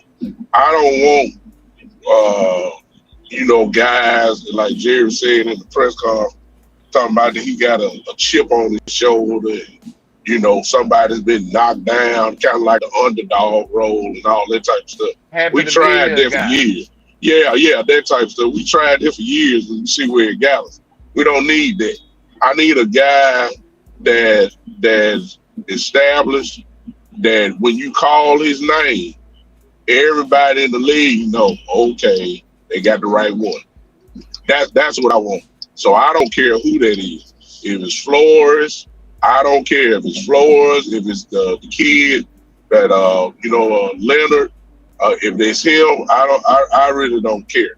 Just give me somebody that you automatically know this dude got a history of getting things right. And somebody might say, well, Eberflus had a history of getting things right. No, but Eberflus was unwilling to change. He showed us that this year. I don't need a guy who's settled in. I need some establishment. Now I don't know if y'all saw it or not. I know y'all have, but Law, I think it was Law. Law put out that video of Leonard and side by side with Schottenheimer.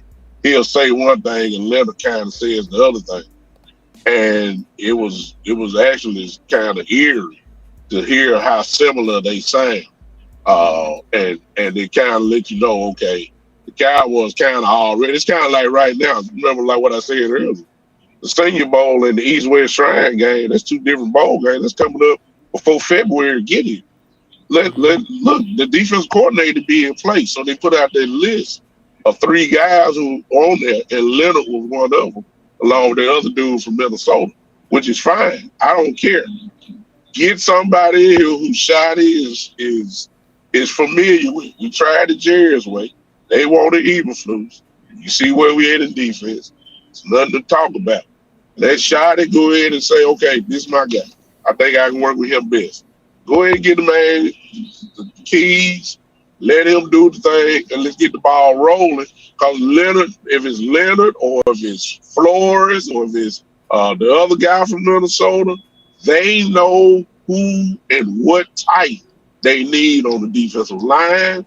They know what they need on the linebacker. They know what they need on the third levels in the secondary. I need that in place. Get it done. All of them can coach. But, I don't know who's had it. I know Leonard has had experience in running the defense, at least on the collegiate level. You got to get this right, because this is not a 1-year thing. I'm tired of these 1-year rentals for defensive coordinators. I'm tired of it. Give me somebody that's going, and I understand the most success you have, guys can kind of leave. I get all that. But you need to go in thinking this guy going to be with Shot at least for 2 years. 2 years, maybe even 3. And there ain't no guarantee in that. But I'm just saying, you got to get this thing right. This is the time. You have to get this decision right. It's important. So whoever fit that description, Lord, that's who I want. I ain't really just messed up about that. I would love a veteran guy, but so far it ain't look like we're going to get there. You know what I'm saying? So I take one of these guys that they're talking about now that's multiple, know what he's doing, has experience in calling plays, knows what he's doing. That's who I want. And listen, speaking of defense, because they always say that defense wins championships, this is the Dallas Cowboys playoff defense, since 2016.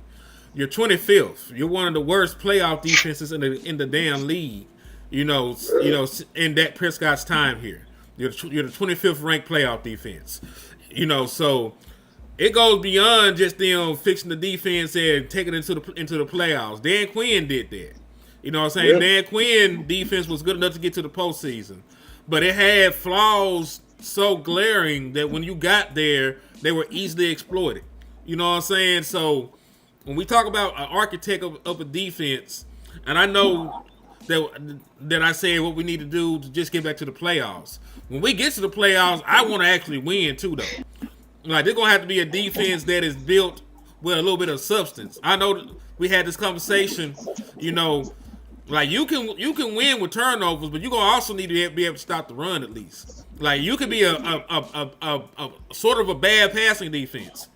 But if you're good enough to get your hands on the ball from time to time and you're, able to stop the run, at least consistently, you might be able to do something, dog.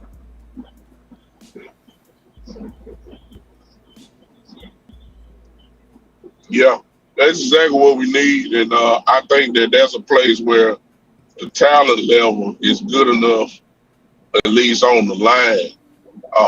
I ain't saying that we can run right now. You still need to add some pieces, but when you get a Quinn Williams and a Kenny Clark playing together, um, that makes for the lack of making that the Cowboys have done.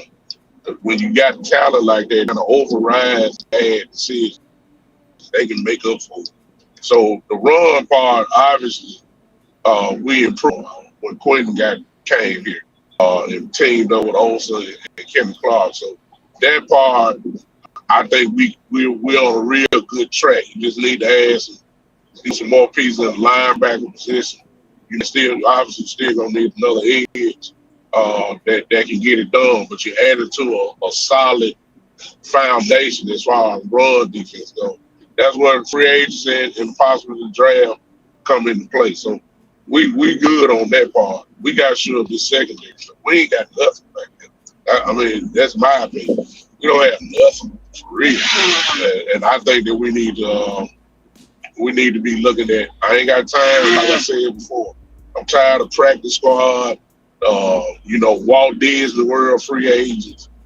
Peanut butter. I'm tired of that. Give me somebody that know how to play the game from the quarterback position that people got to respect, and let's roll.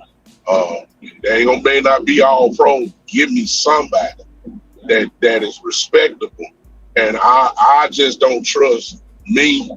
Yeah, it's okay to get a first round quarterback in the draft, but I don't trust rookie quarterbacks. I mean, everybody ain't Jalen Ramsey. You know what I'm saying? Everybody ain't like that. Some dudes have to pay the price. I ain't got time to be experimenting to see if you can play. I need a guy that can play. That's all I want.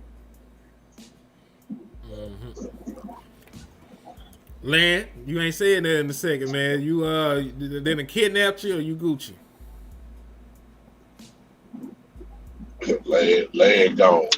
Yeah, they done took Lan out, man. God damn. They done went away from They got my brother. They got my brother. Man. No, I'm still here. I had to stuff. What the question was? Man, I'm just asking. I was just checking on you. You had went dark for a second, man. I didn't know if them bad ligaments came back to hunt you. You know, they spin about them ligaments. Yeah, they do. I got to deal with them, though. We good. Let me know if I got to call him in again, man. I got you. I'm going to send a signal. I'm going to send a bat signal to you. Yeah, they said you got abducted by Martians, man. They said they just took you out. Nah, that was just Wimby stopped by here. We good. He negotiated the price of the new knee.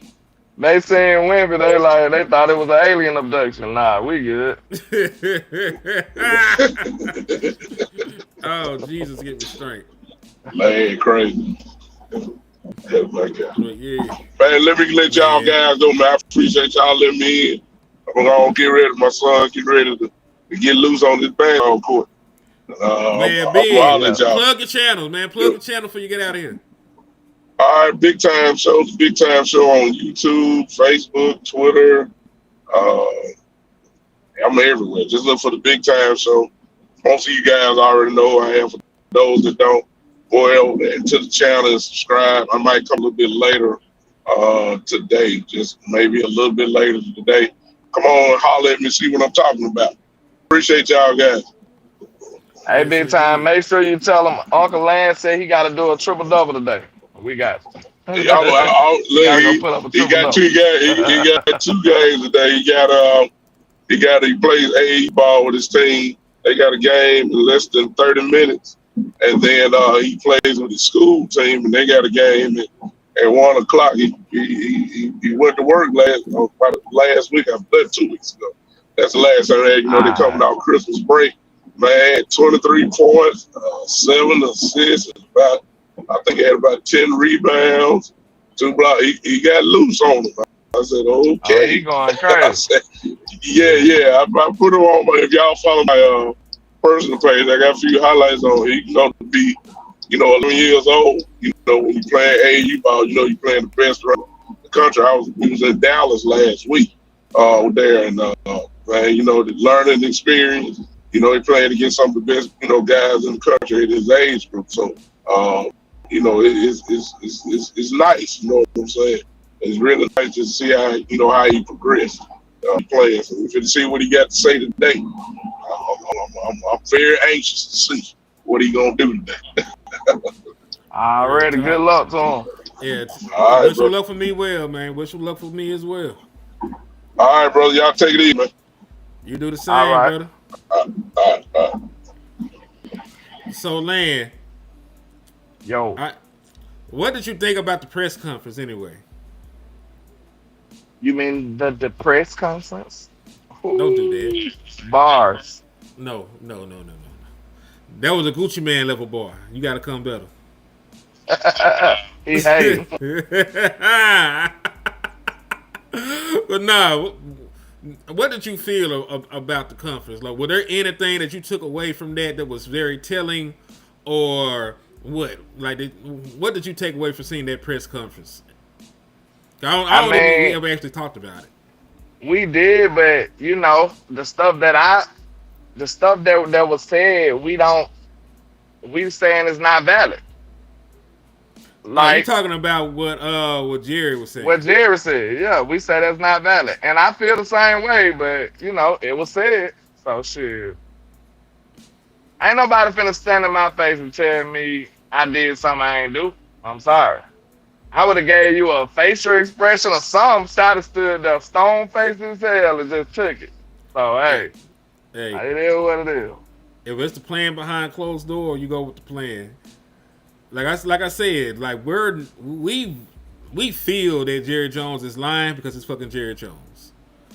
You know what I mean? Like, we feel like this nigga lied about everything. But we also feel that way because of what was reported prior. Like, nobody feels that Jerry Jones got out there and told the truth. Not Calvin Watkins, not Fish. Nobody believed that Jerry Jones told the truth because of what was reported by James Slater, weeks in advance.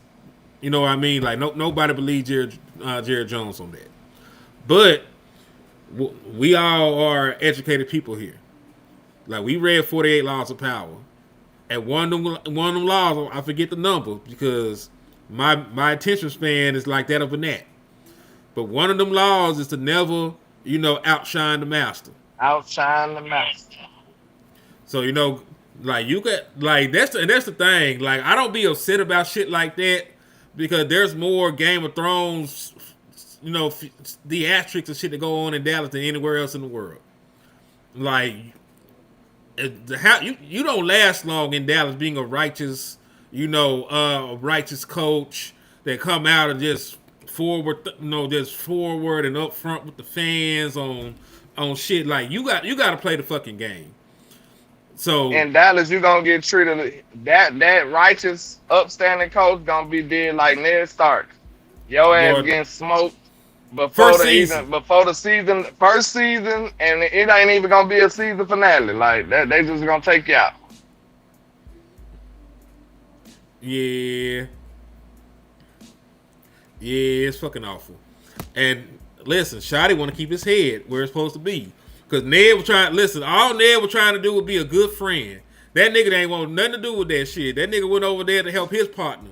Because his partner said, I trust you, I love you more than I love my own brothers. You know what I'm saying? That's what that man told him. And he went over there to try to help that nigga. And now he done got packed up. Y'all done watched the rest of the way. His sons and shit done got packed up. Like, the shit crazy.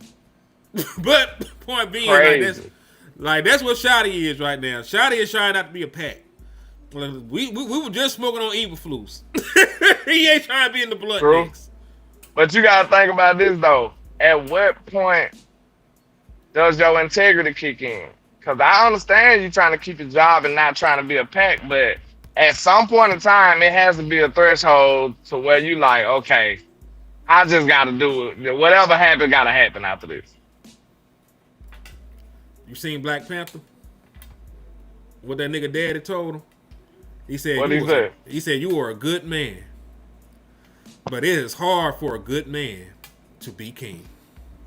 Mm, You gonna that's have to deep. do. You gonna have to do some scrupulous shit in order to be a king, man. Niggas got to get packed up that might not deserve it, but you got to send examples. Like there's some gangster shit and some underhanded conniving shit that got to go on to be in a position of power anywhere in the world, whether it be a king, a CEO, a VP.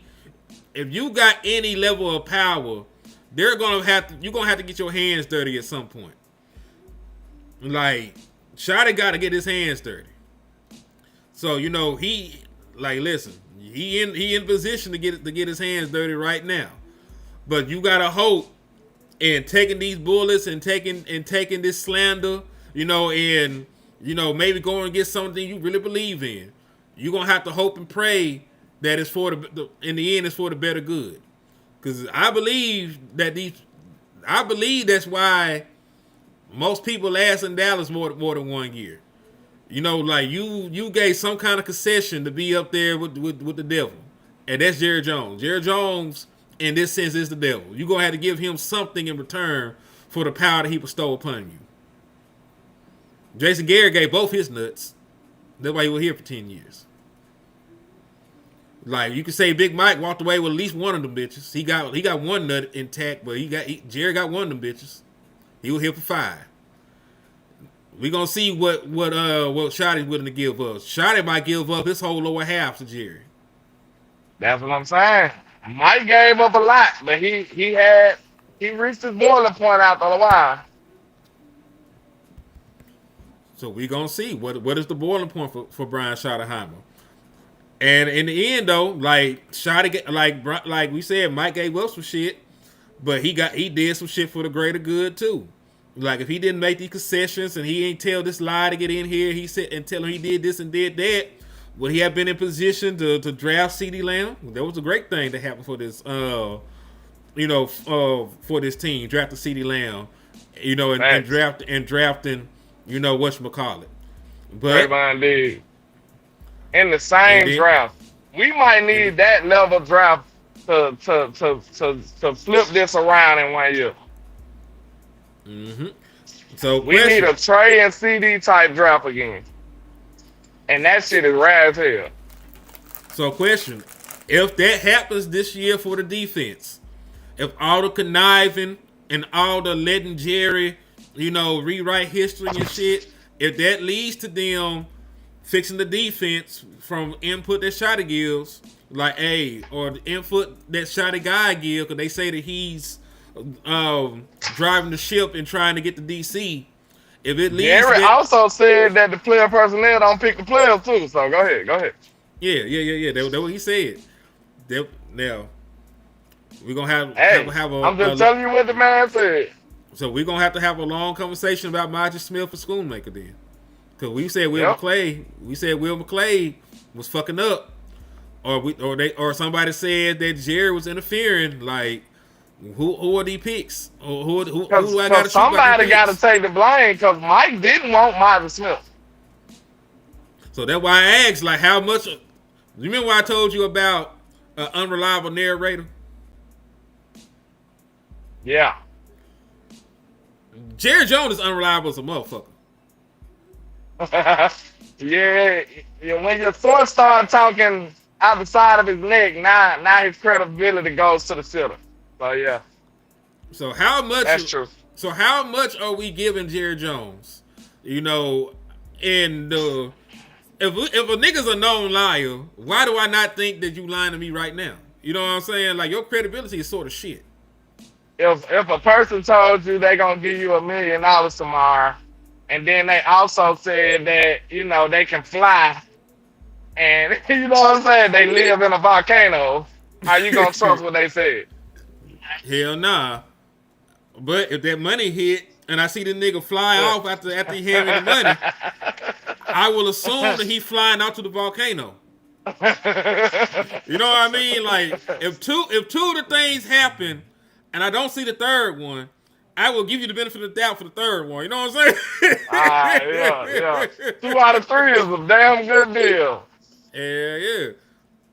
So that's why I come with it, man. Cause like Jerry said some shit, but then there's some shit that done happened beforehand while he was here that sort of undermines some of the shit that he say.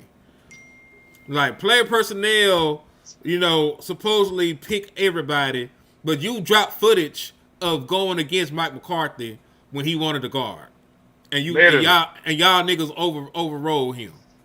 Literally, and that hurt the team tremendously too. Mm-hmm. But we'll be in a better position with Bergeron than having Monty Smith.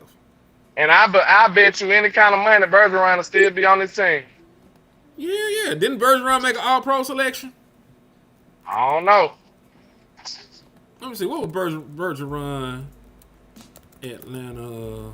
And then we wouldn't have had that out of spite pick with Schoonmaker. You're right. I think Mike got him out of spite. Like, goddamn it, I'm gonna pick somebody. Let me see. Let me see what Matthew Bergeron. He only 25 years old still. He was young as fuck coming out then. Because he been in this. That was like 2-3 years ago.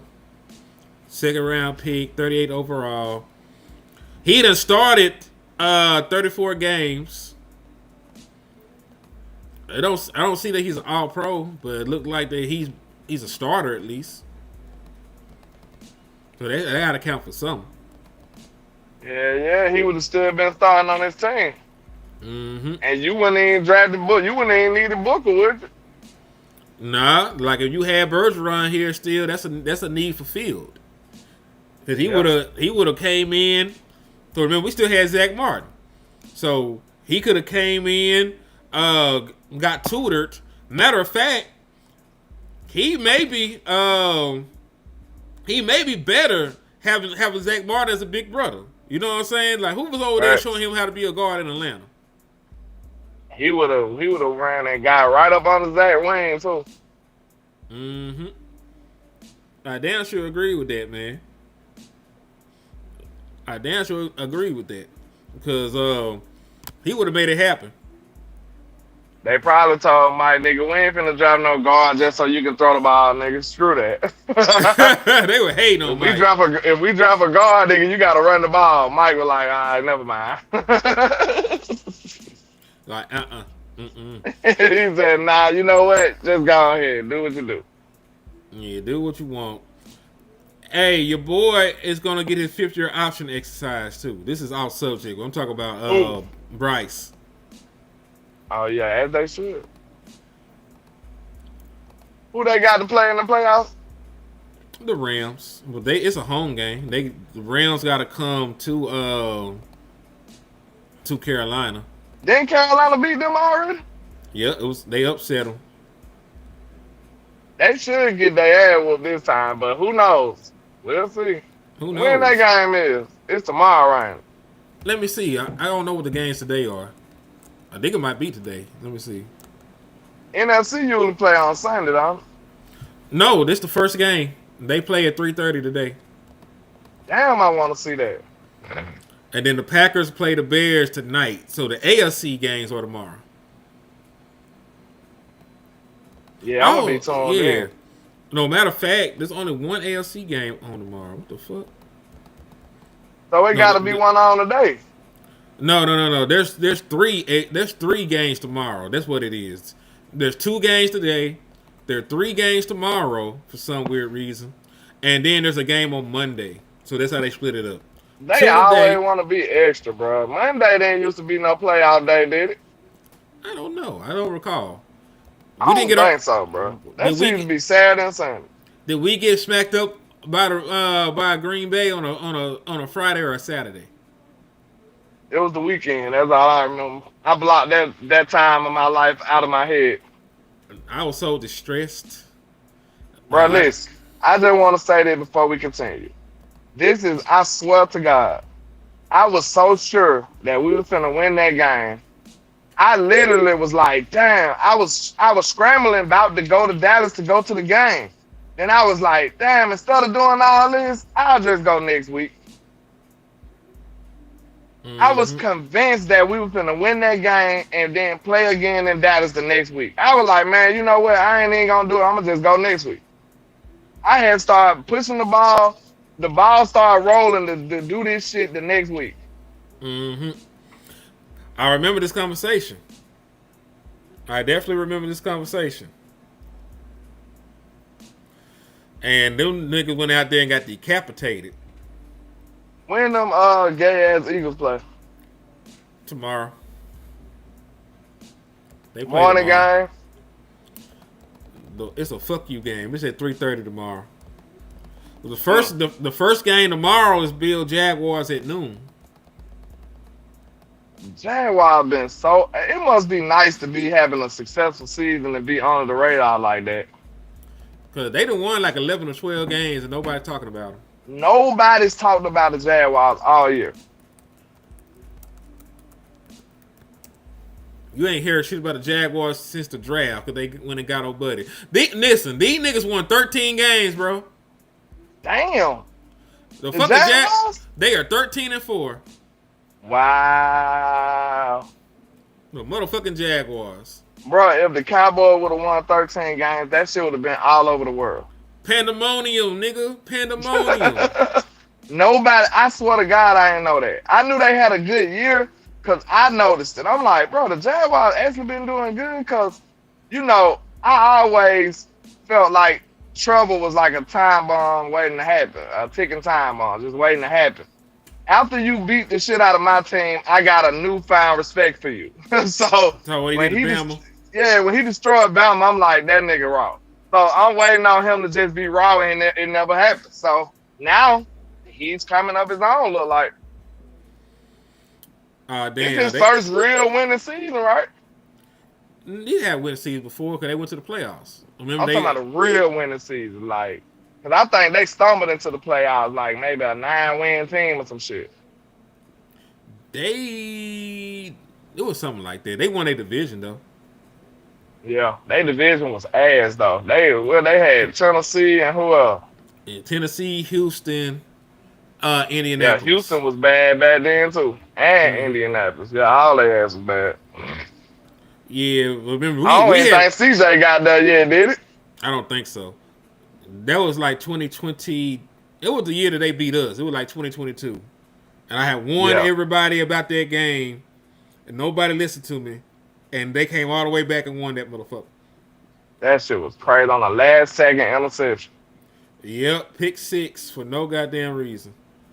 Just because your wide receiver hands for decoration. Damn, they said with no help from Travis Hunter. That nigga been gone all year too, ain't he? Yeah, he been hurt all year. Then you know, whatchamacallit turned into a pumpkin. Who? Brian Thomas. He ain't never recovered what he did with the rest of the season. Looked like a hole. They went and traded for a wide receiver from the Raiders, remember? Wow. They should have kept Cameron Ridley. On my life.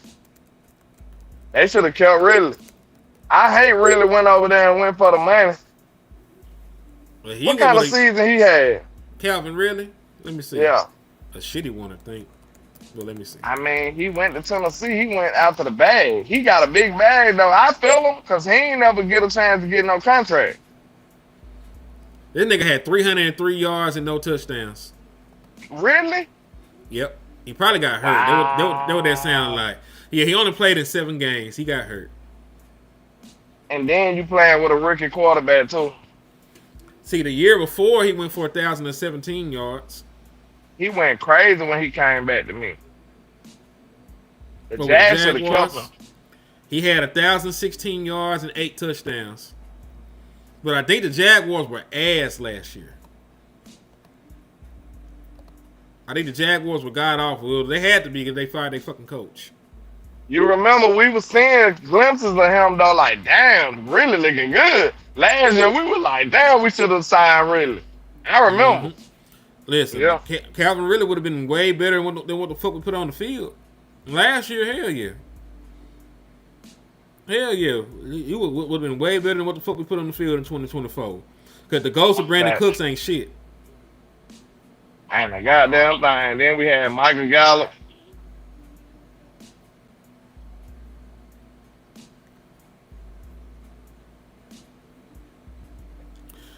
Man, was Michael Gallup here for real?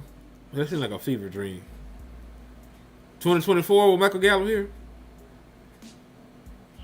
Maybe not in 2024, was it? I think he retired.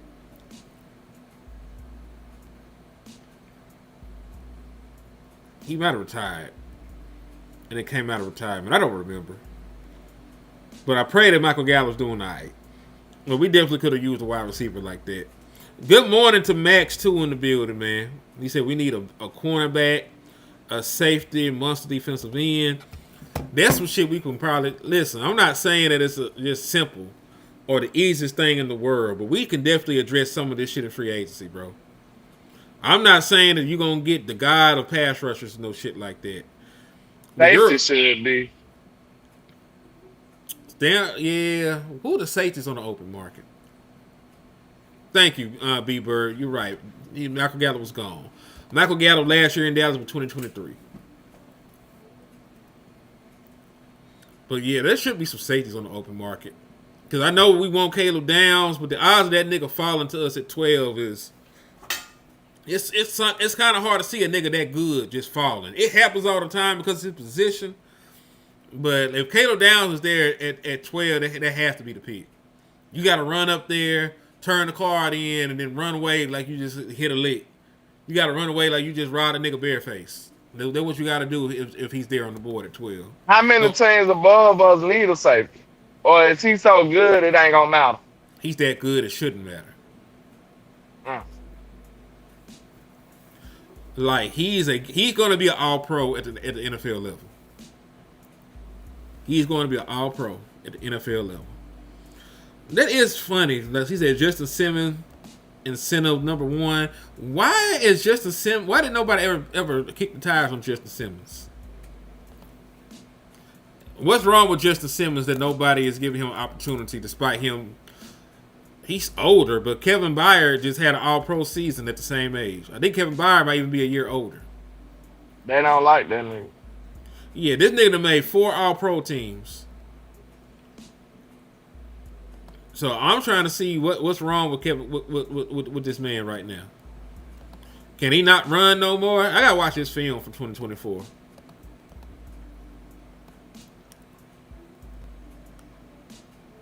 Alright, they saying that he ranked as the 113th safety out of 171 in 2024. So maybe his 2024 season was that bad.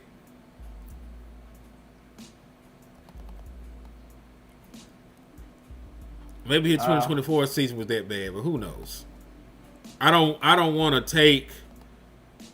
Kyle Hamilton fell off. Kyle Hamilton made the All-Pro team this year, bro.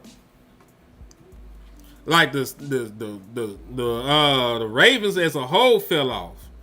Kyle Hamilton was first team All-Pro. Matter of fact, let me pull up the All-Pro teams to show y'all.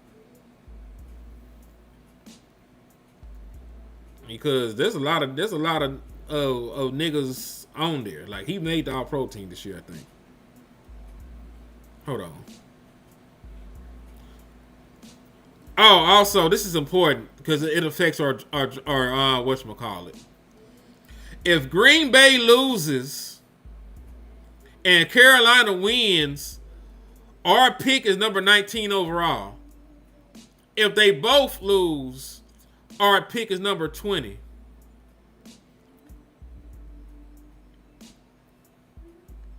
But if Green Bay loses and Carolina wins, our pick is number 19. If Green Bay loses and Carolina loses, our pick is number 20. If Green Bay wins, the lowest it could possibly be is pick number 25. Dang. So, yeah. Got to hope that Green Bay is one and done. I'm going to put it in the show. Hold on. I'm going to just put it in the show. Shout out to Nick Harris, too, because I found it on this nigga page. Salute to B Bird, too, with the $5 super chat on my end. He said, look for Cowboys to add veterans via trades rather than free agency. Cooks, Gilmore, Hanks, Pickens, Williams, and Clark were acquired by trades. And listen, to his point, because you got Gilmore for a 5th-round pick. You got Cooks for a 5th-round pick. The Dallas Cowboys currently have 3 fifth-round picks. So, that's a damn good thought, man. And I would not have came to that conclusion without you, man. So that's why y'all got to go follow B Bird over there. Because he always be putting... Go ahead. I'm finna go get that damn what that man named Decker costume. You said Decker. Mike Dicker. Oh, Mike Dicker. Mike Dicker the kicker? No, nigga, the legendary coach. Oh, Ditka. Ditka. I'm sorry. I didn't understand what the fuck you're talking about. Apparently. But yes. You know, he used to be a Cowboy for a very short time. You know that, right? I did. Yeah, he used to be a Dallas Cowboy for a very short time. He was like a tight end over here with us. But this is the scenario I was just talking about. Green Bay lose. Carolina win. Pick 19. Green Bay lose. Carolina lose. Pick number 20. Green Bay win. Don't know. But the lowest it could possibly be is 25. So, for the how love was of that God, so if they what if they won the Super Bowl? How was that the lowest it could be? the lowest it could possibly be, like for us, like the lowest it could possibly be is 25. Because they're going to be to be determined. But if they lose the next round, it'll be pick 25. Oh, okay. Like when they talk about lowest possibility in like for us, you know what I mean? Yeah. Because 32 is bigger than 25, so it's not like numerically it's not lower. Know what they talking about? So like 20, like it could be up to 32. They win the Super Bowl, but for us, like the lower pick is 25. Just like the lower pick between 25 and 1 is 1. You know? Yeah, they shouldn't have did that, but I get what you're saying. Mm-hmm. Yeah, I see why that would be confusing. Like I swear to God, I understand what you mean. But yeah, that's the scenario right there for that. So I need y'all to be Ben Johnson fans. I need Caleb Williams to look like Dak Prescott to get the Tampa Bay Buccaneers. I'm finna go find one of them Mike Dicker mustaches and everything. I'm finna go buy me some khaki pants. Hey, bear down. What them niggas say? Bear down. Bear down, dog. I'm finna watch the game over my cousin's house. He's a diehard Bears fan. I'm all in. Hell yeah. Because this is for the good of the nation right here, man. Like, nothing good. Listen, and I love Trayvon Diggs. But I need every, slanderous thing they said about that nigga to be true today. I need him to be burnt toast. I need him to give up touchdowns every play. Love you, Trey. You can revitalize your image next year. Blame it on the knee. Give up about 3 touchdowns for me today. Trey, if you a real one, you will look out for your homeboys. Because I know you went to Green Bay, but you got a team full of partners over here in Dallas. So, you know what I'm saying? Like, let's keep it real now. Let's keep it a buck. Hey, look out for your partners now. Man, that shit funny as hell. Like, well, he over there with Micah now, dog. So, he over there with Micah. He with his homeboy. They damn near might be gay, but damn. But nah, man, you can't be saying stuff like that, sir. You're right. I'm just talking shit. They just close, even though it might be true. But hold on, man. I was just talking shit. See, the difference between me and you is my face isn't on here. Somebody could be holding me at gunpoint to say these things. Who knows? They could be AI. Yes, I could be a spirit talking to y'all from the afterlife. For all y'all know, you don't know. They could be Allen Iverson, the real AI. Exactly. I could be crossing a nigga over right now. Who knows? He said it's gonna be cold as fuck, wintry mix. Oh, we get a snow playoff game. My boy said what it's going to take for us to get over the hump. A good free agency. A good draft. The Dallas Cowboys, retaining the services of George Pickens. A good hire defensive coordinator with a good scheme that puts the players in positions to be successful. Being able to stop the run in the playoffs. Being able to get turnovers in the playoffs. Being able to run the football in the playoffs. Like all My the things. sentiments exactly. All the things we failed to do. There's so many games where your running backs were held under 60 yards combined in the postseason. There's so many games with the Dallas Cowboys and gave up 2-something on the ground, 170, 140, and 3 rushing touchdowns. Like, all the things that you don't do in the postseason, you should, like, if you're able to do that, you'll win. Like, if you're able to run the ball, you're able to stop the run, you hold teams to under 30, the offense gets out to a fast start, all these different things, if they happen, you'll win some playoff games. I got a question for y'all. It's off subject, but okay. Which one was the most surprising outcome? The Dallas Cowboys not making the playoffs, or the Detroit Lions not making the playoffs? The Detroit Lions not making the playoffs. That's kind of wild, right? Because I'm looking at the Bears and the Packers like, wow, like, I would have picked Detroit over both of them teams. That's how you know shit can change in the offseason. Because the Bears weren't a playoff team last year. And, that's why I said it was more surprising for Detroit not to make the playoffs, because they went 15-2 last year. Detroit was 15-2 and the 1 seed in the NFC last year. The Dallas Cowboys did not make the playoff last year either. So do you see how hard it is to sustain great levels of play like that? Yes, it is. Hold on. With the 5-piece, Corey said, that's a lot, but we going to get it done. I mean, yeah, because listen, if you got to, because I ain't going to say it's a lot, because you currently can run the football right now, right? We all can agree that Dallas Cowboys can run the football with the way the line is set up. We're in agreement with that, Lynn? Yeah, for sure.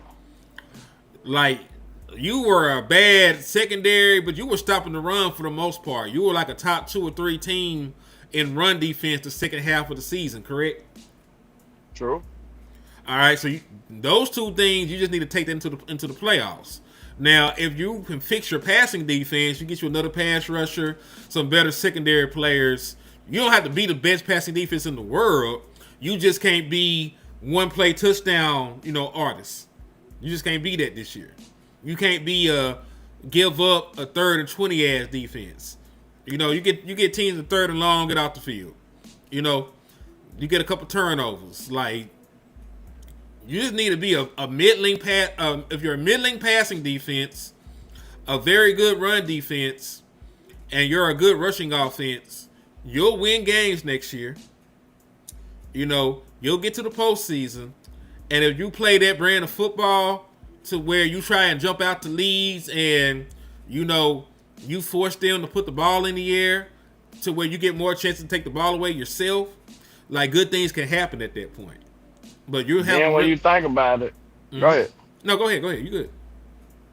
When you think about it, you remember when I expressed to the world my hatred for Detroit.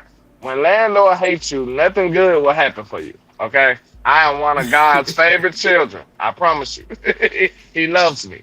Okay, and He's gonna destroy you.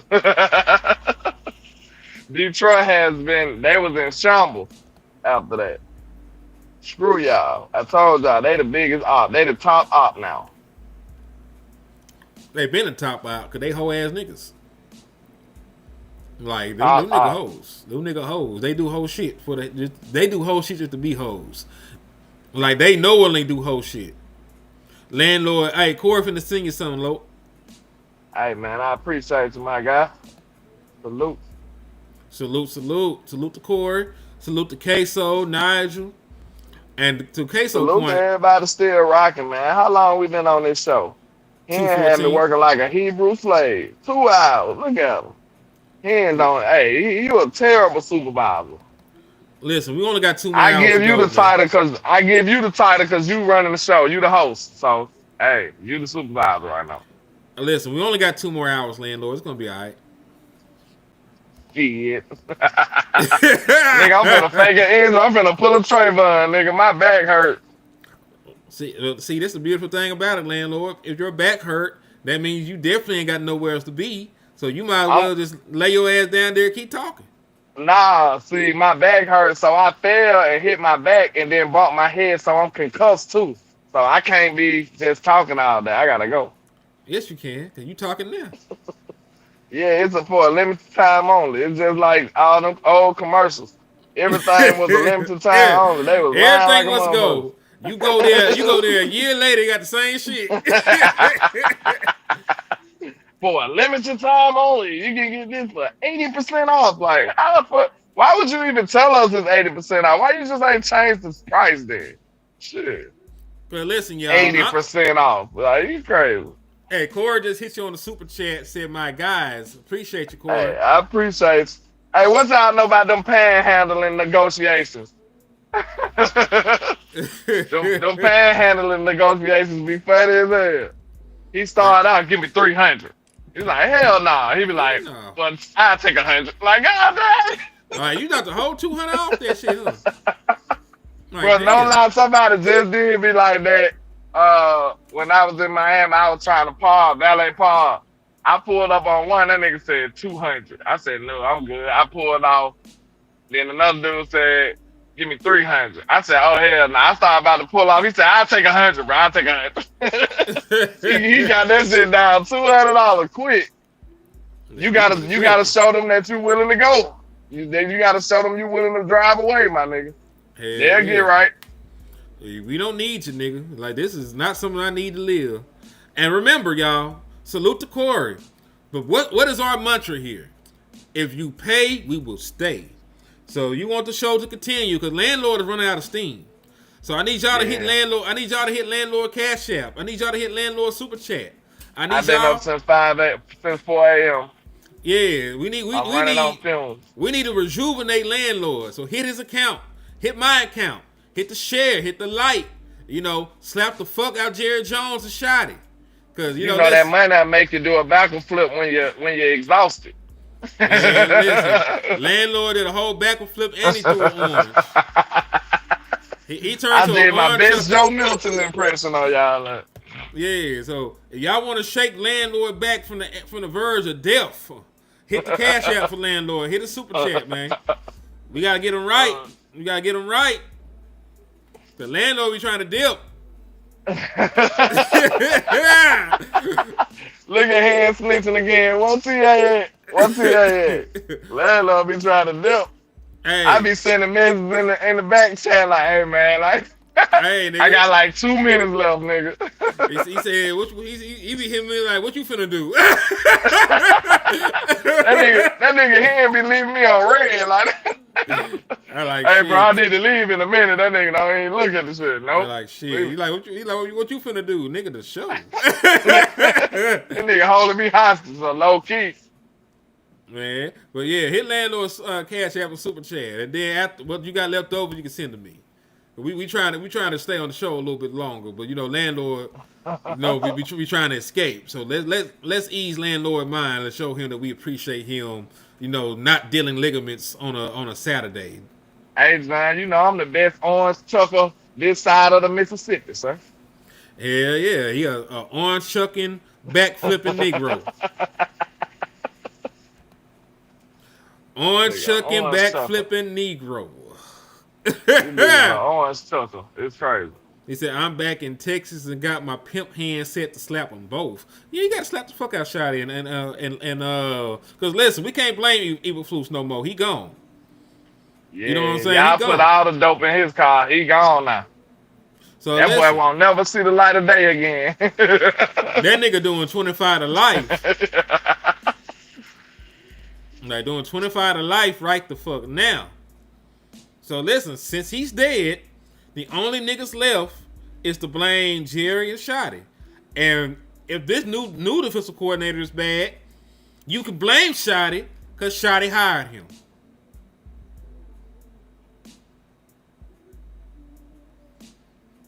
He said, Shane said, I see what landlord did a head shell. $100 a park. I go park at Walmart. Yeah, Miami is a crazy place. That's why you don't go often. You go every other year. Every other year. You go to Miami often, you're a rich man. And crazy. You won't Or be both. rich for long though. You a rich man, you a crazy man, or you're both. They said he hit you on your end with a 20 piece. Just keep it. He said y'all split this. Like, listen, you two send this money in over a month. We ain't gonna remember this shit in 30 days. So I'm gonna send it to him though, Corey. I'm gonna do what the man asks. I'm gonna send him $10. I appreciate you. Nah, he good. He good. I'm gonna So do what the man asks. They respect your time enough. We're gonna stay a little bit longer though. We got hit with a 20 Yeah, piece. that's for sure. I'm rejuvenated. He rejuvenated. He back at it. Yeah. Yeah, I'm with the still kicking. yeah. With the yeah.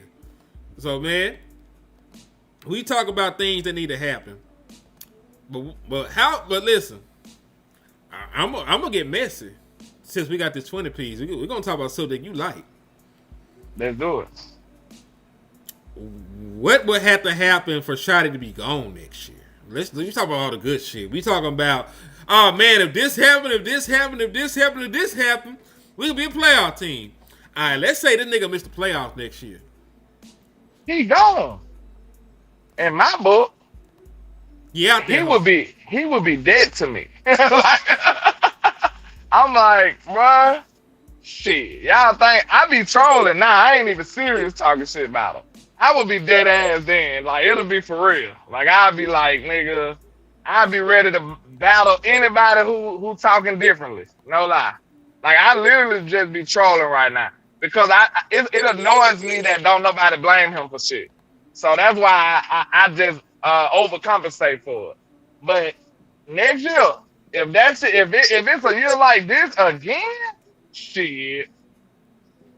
Because I'm gonna be on that bitch saying, shoot Shotty, fire Shotty, get his ass up out of here. It's gonna be shoot Shotty. That's what I said. I would say if he didn't get Flus out this bitch. I said they go from flushing Flus to shooting Shotty. So, and I'll be 1,000% real with you. If we miss the playoffs this year, there is absolutely nothing, that we can say to defend Shotty. Because you would have had time to select a new defensive coordinator. You got 2 first-round picks that you can put on the defense. You can create over $100 million in cap space, so you can talk them niggas into coming in here and getting some guys in free agency to go on the defense too, right? Yes. So, also Nigel hit you with a 5-piece. He said you have to hang out in Miami Gardens. The Mint and Tootsie's is all you need. Okay. Yeah. I'm gonna have to go check them out next time I go. Real Appreciate shit. you, Nigel. Hell yeah. See, they want us on here. Yeah, they do. I'm back. I'm focused. Yes, sir, Ski. And I'll say this though, you got an entire off season. This is year 2 in your program. You're handpicking the DC. You got picks to put on the defense. You'll have enough money to go shopping in free agency to address the defense. So if this team ain't fixed, and you're not a playoff team, there is nothing. You had a mulligan this year. It was reported that the nigga with the worst defense ever, you ain't had nothing to do with him allegedly. All right, if this defense is bad this year, you got everything to do with it. Listen, I want you to understand this. These are possible scenarios that nobody's talking about. Okay? What if Shotty's offense is not as spectacular as it was this year? After a year worth of tape is out on them, I pray it's not possible because I feel like our offensive talent is so great that it shouldn't matter. But, hey, these defensive coordinators get paid a shit ton of money. A hell of a lot more than I do to figure it out. So, listen, it's a possibility that the league kind of catch up to whatever Shotty doing. And on top of that, you got to bank on your defense being great right now. So here, to be honest, I think you being a little too harsh on them What you mean? because this will be year one in a new defense. What's the likelihood of that shit working out the way you saying? It worked with Dan Quinn. That was a special situation. All right, it worked over there with Al Harris and whatchamacallit. Al ain't the defensive coordinator. I said Al Harris and whatchamacallit. Like their defense got better with the addition of Al and the new DC. Like it's not the best defense in the world, but they lead the entire NFL in turnovers. I'm about to say We've it seen could be luck too, because that's what how Washington was last year. They defense was good in 1 year. They weren't good. They were still the 31st ranked defense last year. Oh, so it was just the offense. Okay, my bad. It was just the offense. You're good. You're good. I'm just saying, like, we seen other teams' defense get real serious football guys on that side of the ball. You know, have a good free agency and some good draft picks, and they right back being, you know, quality defenses. You know what I mean? So I'm not giving them niggas that excuse. I'm not giving niggas that excuse. I seen Dan Quinn change his entire scheme. He changed his entire coaching philosophy to suit the players we had here, get the best out them niggas.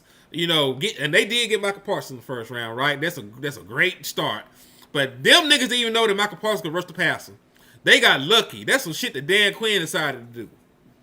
Like, he had watched Michael, you know what? You could fill in for DeMarcus Lawrence. I feel like you could rush the passer. And they ain't looked back ever since. You know what I'm saying? So it only happened because D-Law got hurt. Exactly. People forget about that. That was not their plan. That could have started some tension between them two when you think about it. Because Michael probably looking like, nigga, I'm better than you. I took your job. You know what I'm saying? Michael might have said something crazy like that. Who knows? It's speculation. So, you know. But I can see that happening. Me too. That might have been the origin story of their disagreements. And to his point, he said, what if Jerry don't bring back Pickens? And Pickens does help the run game. Because you don't see no single high safety looks at all. We run against all kind of light boxes because niggas trying to double team Pickens and, you know, Cloud to CD Lamb, all kind of exotic shit. Facts. Like, niggas is not trying to stop Javonte Williams. They got too high. They is not studying that run game right now. So, you right. If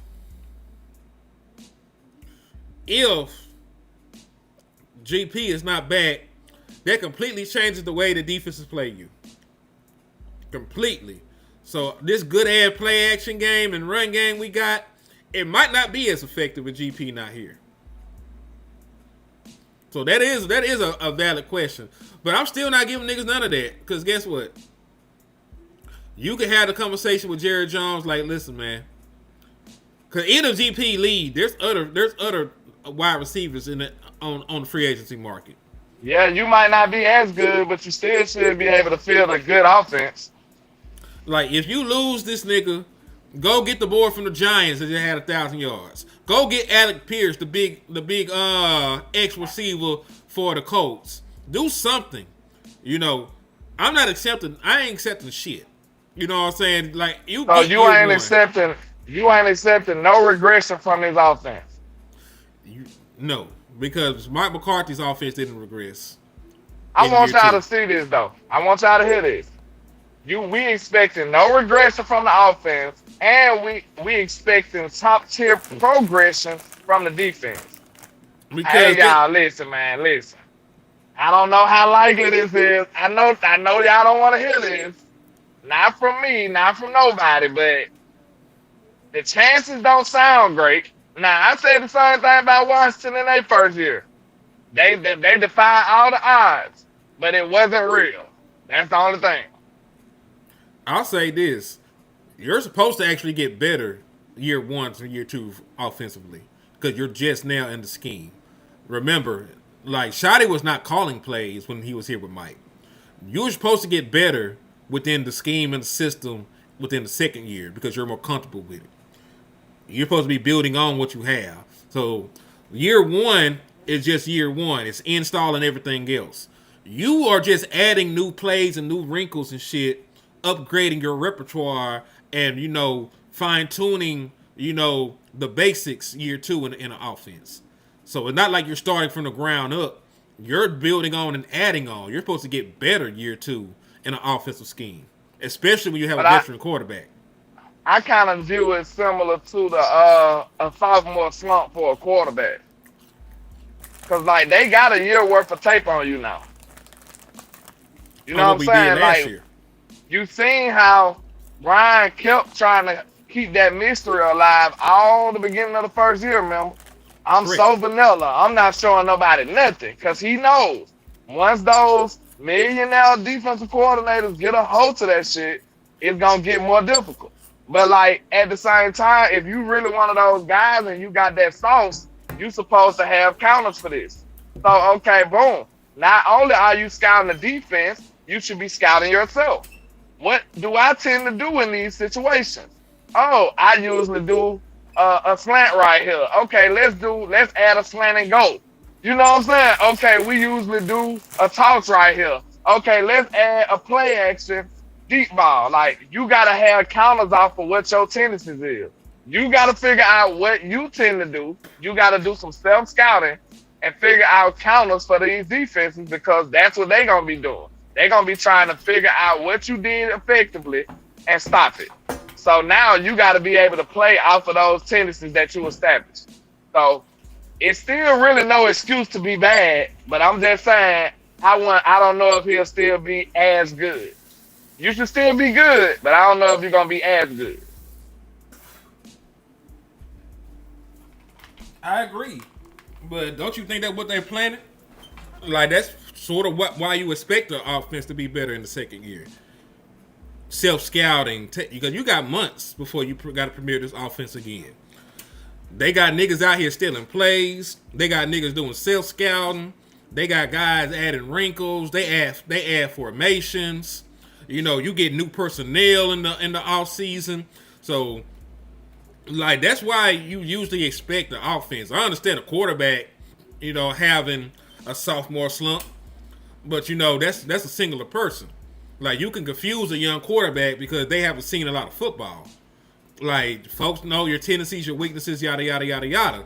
But when you're talking about offensive football and building on what you did a year prior, like that, that is a prerequisite, the self-scouting and the stealing of plays and adding personnel and being more multiple and showing new looks and stuff. You know what I mean? So that's why you expect that jump. Now, we're going to have to see how effective they are in doing it, right? Because I know for a fact that they do it, but we're going to have to see how effective that is. So I understand where you're coming from, why it might not be a huge jump or something, but there should be a jump, especially when you have the personnel that we have. If you got an all-pro quarterback, an all-pro wide receiver, two of them bitches now, matter of fact, a good offensive line, like, you should be able to overcome that shit. And who to say that we don't get an upgrade at the running back position? Like, Javonte Williams good, but what if the Dallas Cowboys are able to get a game changer at the running back position? Like, and I'm not even talking about spending a first-round pick for it. Like your guy that went to Tampa Bay, he was a fifth-round pick. He a three-down back. He a game-changing back. Baker Irvin is dope, bro. That's what I'm saying. So who to say that we don't get an upgrade at the running back position to set this shit off next year? And what? And that'll be the fourth-round pick? That what you thinking? Possibly. Especially if they don't like the niggas they got right now. I don't see them doing nothing on offense with them picks, bro, to be honest with you. Other than a tackle, I think they'll do tackle. If it's a can't-miss tackle at the top of the draft, buckle up your seatbelt. Call Carson and get ready for your seatbelt to get buckled because them niggas might draft him. But anything other than that, like you said, you don't see no running back that can be that high. And then a tight end, they love Fur. They just paid them. They don't wanna. They not real niggas, so they wouldn't do that. So any other offensive player, I just don't see it. Unless Jordan Tyson's just sitting there like a blinking light. Because what they would do, say for instance, Jordan Tyson sitting there, and they just have no choice but to turn the card in.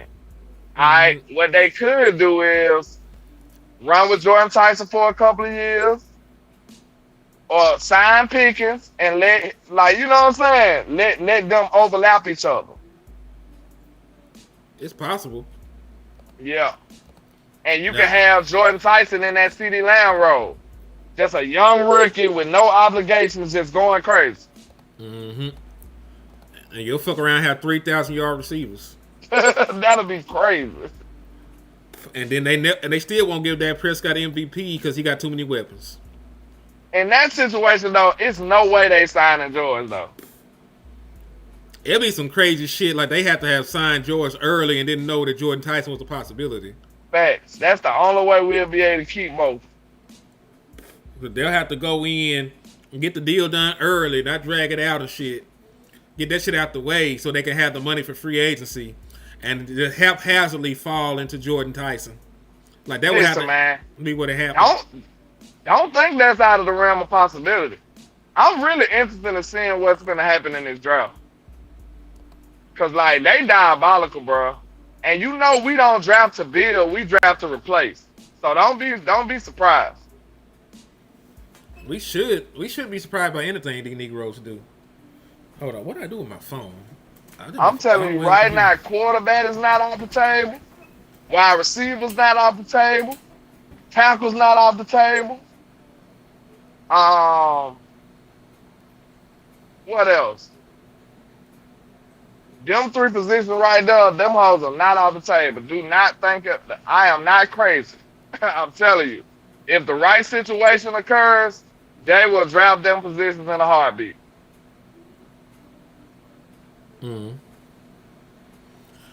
Now, I agree with you. Because, listen, they love cutting corners. They love saving money.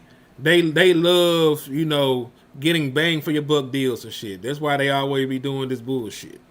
So, you're right. If a motherfucker fall and they feel like there's a good value there, they will go out there and get them. Maybe a quarterback, a tackle, another wide receiver. Like, nigga, they might try to slide CeeDee Lamb out before you know it.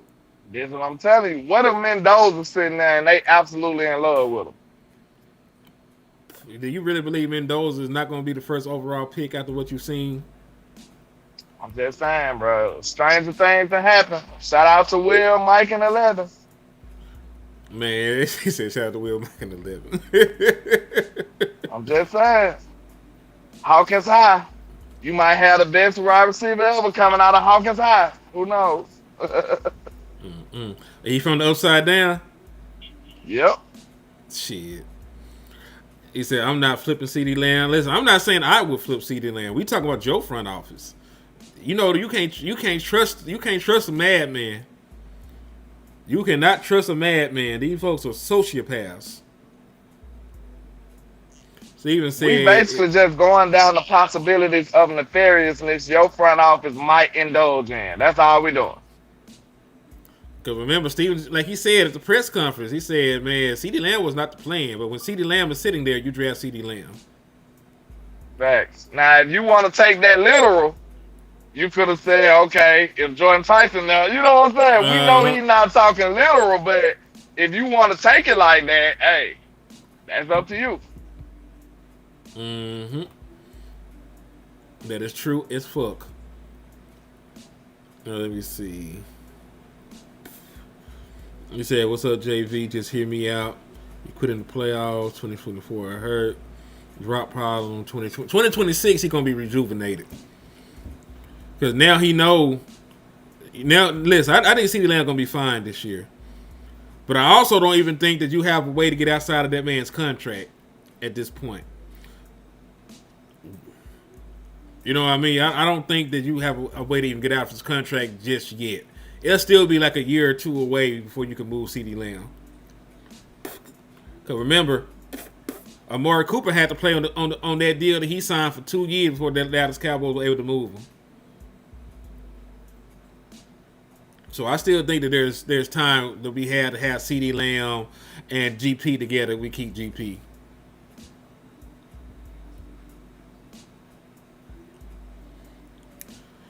Yeah, he said, can we package Ferguson and Steele for a second? Hell no.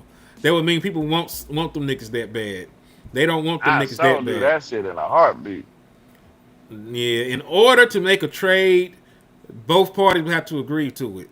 We would agree to it, and them niggas would hang up the phone on us, calling about some goddamn Jake Ferguson and Terrence Steele. And said, hey, taking CD led us to taking Trey next. Sometimes you just need to not overthink this shit. I agree, DP. Like sometimes, and listen, you need to be in position to be able to draft the best player. I know that the shit did not end up working, but we felt very good about this team going to the offseason. We had signed Gerald McCoy, nigga. We ain't never had went and got a defensive tackle that good on the open market. It just he got hurt. He just had got hurt and never played for us. You know what I'm saying? Like they had did some decent things in free agency. They had went and got what was that nigga that used to rush the passer for the Vikings? For the Vikings? Remember, we had got him in free agency in 2020. Hold on. Let me just do this. Dallas Cowboys 2020 free agency. They had got some decent names in 2020. Let me see. Everson Griffin, that's who it was. Oh yeah. Shout out DP, man. I ain't seen DP in a little minute. Yeah, salute the DP. Like nigga, listen to the names that we signed. Clinton Dix, cause that sounded like an okay safety that we had got. We got Everson Griffin. I don't even think he played for real either. He got hurt too. No, he didn't play for us. Let's see. Let me just go through these names. Clinton Dix, Andy Dalton. Yeah, Andy Dalton. We went and got Gerald McCoy. Dallas Cowboys had we felt like we had a good free agency class. Hey man. What's up? Ledbetter just came with some compelling ass shit, bro. The Cowboys would never ever do that, but boy, that'll be insane. He said sign Pickens and trade CD for 2 firsts. You might be able to get 2 firsts for CD.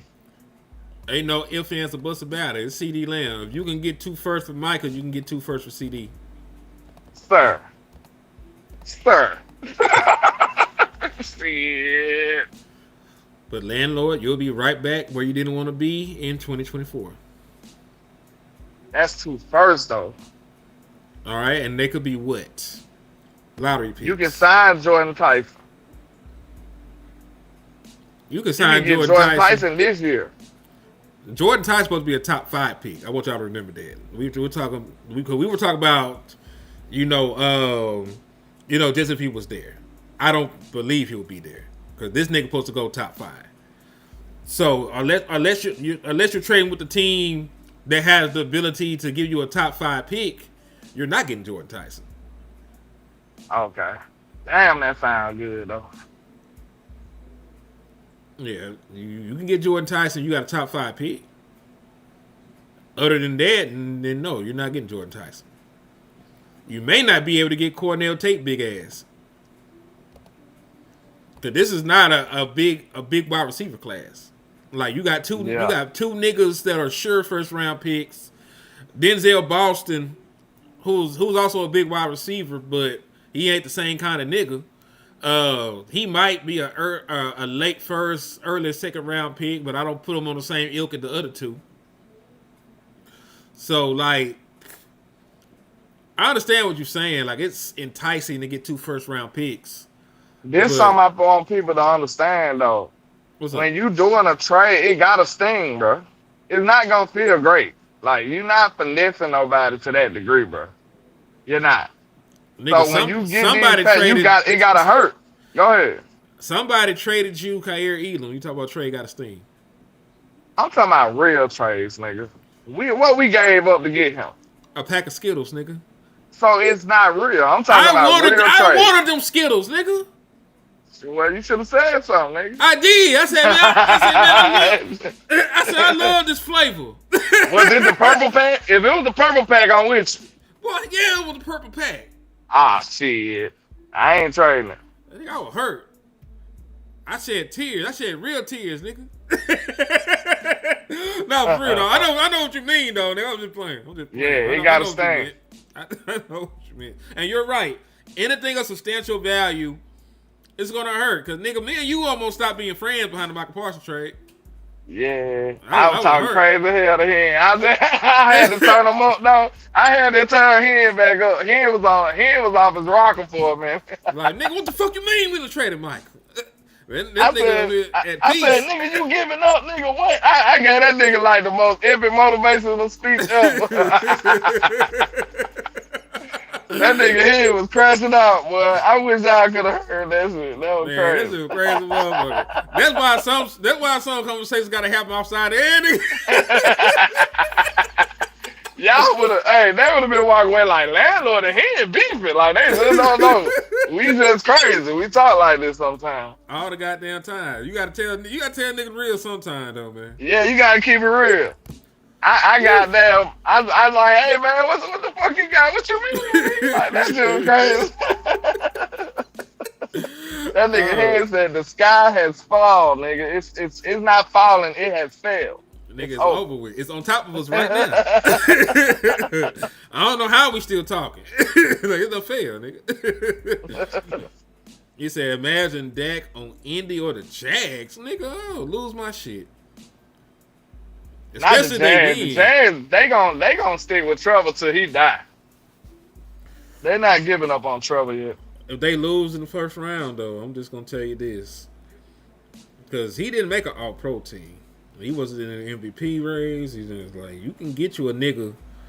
Cause listen, like, would that not be similar to what the Rams did, getting Matthew Stafford and replacing him with Jared Goff? Yeah.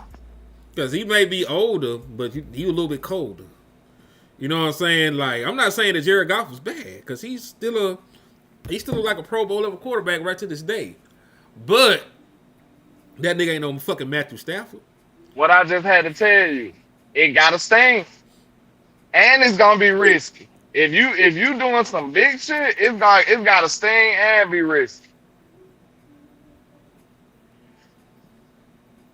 You said wonder where Cam will transfer to though.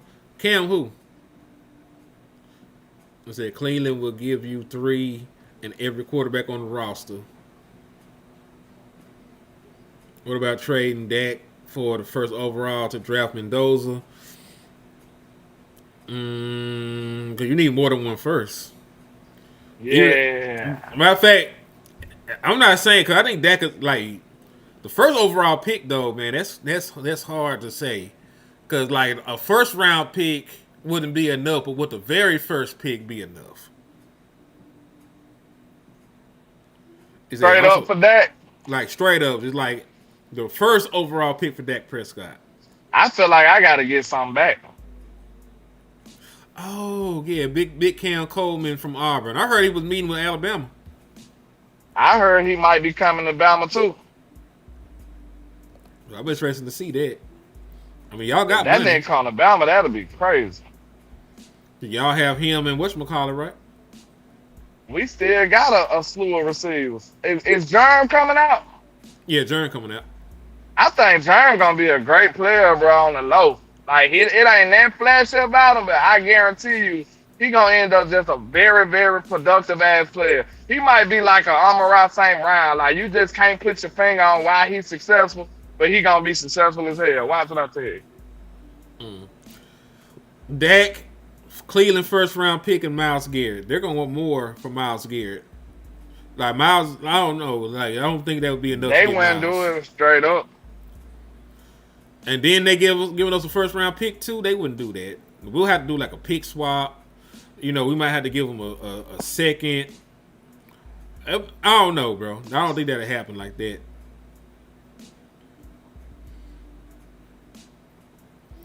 But we are Why gonna y'all actually. be so in y'all feelings about the trade with Dak, bro? And we know he has a trade clause. We know this. But in these situations that we talking about, he would lift it. Cause guess what? If the Dallas Cowboys literally verbalize to him that they don't want him and they trying to move forward, Dak Prescott will literally lift that shit with no problem. You're like, I don't want y'all niggas either.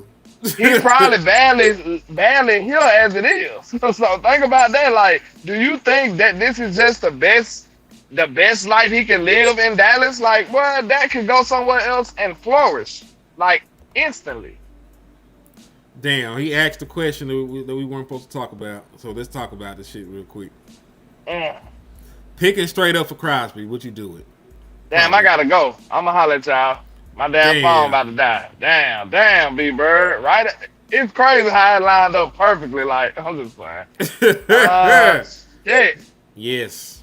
Let's just keep it real. Yes. I would, yes. Yeah, straight up because, dog. Keep that shit on the low though. I'll tell you this though. I would have to target another wide receiver with one of these picks if that happened. But I ain't gonna need Bailey or none of them other niggas. I can go to free agency and get a cornerback, a linebacker. So if we trading George Pickens straight up, in a tag and trade scenario, if I could get one of these other wide receivers, then yes. But Max Crosby, that nigga though. Listen. Let's be real. Player for player, who's better, Max Crosby or George Pickens? Because I'm gonna check y'all temperature to see if y'all gonna lie or not. Who's a better player for their career, Max Crosby or George Pickens? I just want to hear from y'all. Tell me the truth. Tell me the truth. I'm with y'all on not going back, but it might be another way, y'all. It might be. We still ain't going back because we gonna make sure that wide receiver position is filled. I also ask you this question: would you rather lose George Pickens for absolutely nothing, or would you rather lose George Pickens for Max Crosby? Because there's a scenario where the Dallas Cowboys fuck this up. You know that, right? This is very true. Max not even 30 yet, so I ain't gonna say that, man. Oh, Max is like 28 years old. You know what I mean? Max is 28. So if a scenario goes through, Jerry Jones, bad faith, negotiating ass, fucked this up just like he fucked it up with Michael Parsons. He just did it last year. With the same agent. So let's say that Jerry Jones fucked this shit up so bad that you got to let him walk or trade him. I'm trading this nigga for Max Crosby and not blinking. You know what I mean? Now, if George Pickens want to be here, this is a different conversation. If George Pickens said, I'm a Dallas Cowboy for life, and he want to sign here long term, we keeping George Pickens. But in a scenario where Jared done fucked it up, and we got to move this nigga, then to give me something for him. If we got to lose George Pickens, give me something for George Pickens. If we can't work it out. That's just real. But you just seen this nigga fuck up the Michael Parsons shit. Michael Parsons was here for years. There was no inklings in anybody's mind that Michael Parsons would not be a Dallas Cowboy for life. No inkling that they would not get this deal done. Or at least not that Michael Parsons wouldn't at least play his first extension in Dallas. Nobody thought that. So it's not beyond the realm of thinking that Jerry could fuck up the George Pickens talks and you got to move him. That's all I'm saying. Hell yeah, Max can do that. And remember, you already got a D-line. Hear me out, because you just think about Max by himself. Imagine your front four with Max Crosby, Quentin Williams, Kenny Clark, and Donovan Ezeraku in year 2. Does that not sound like a gangster-ass defensive line? Landlord, does that not sound like a gangster-ass defensive line with Max Crosby, Quentin Williams right beside his gangster ass, Kenny Clark, and then Donovan Izaraku after he had his peanut butter and steroids. Does that not sound like a gangster ass defensive line? It does. Like, that's a gangster ass defensive line right there.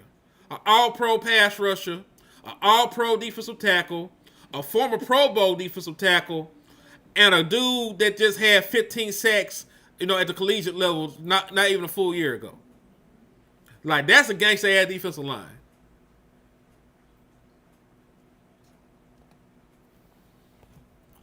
Matter of fact, I need y'all to illustrate that shit. Put that shit in the chat box. Put Max Crosby. I want y'all to see that shit on paper. Max Crosby, Quentin Williams, Kenny Clark,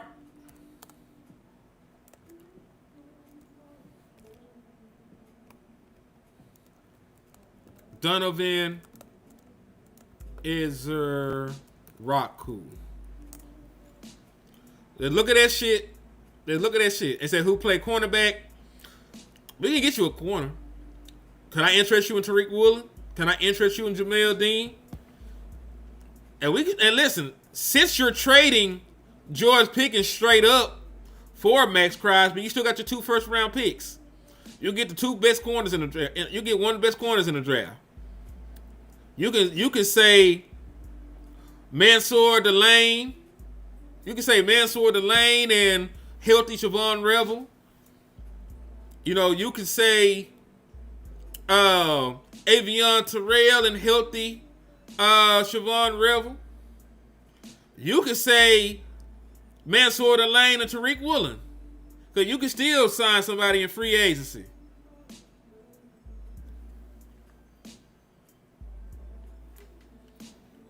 Like, that shit is possible.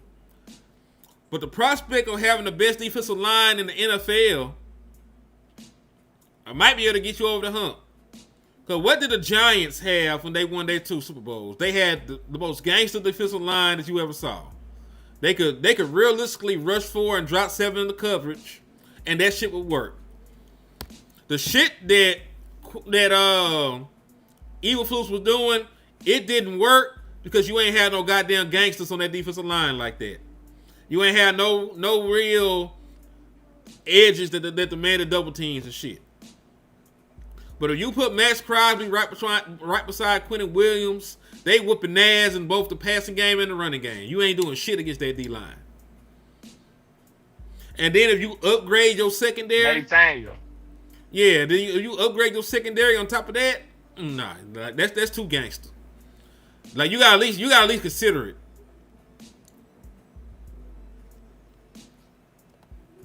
This is also a very good question by Rogue X right here.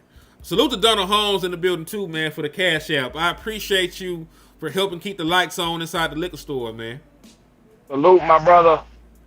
Salute. That's love right there, man. It's an awesome work. I appreciate that. But we do gotta ask this question too from Rogue X. Would you, because if we trade George Pickens, right? Let's say, because in this scenario we traded George Pickens straight up for Max Crosby, right? We just said straight up for straight up.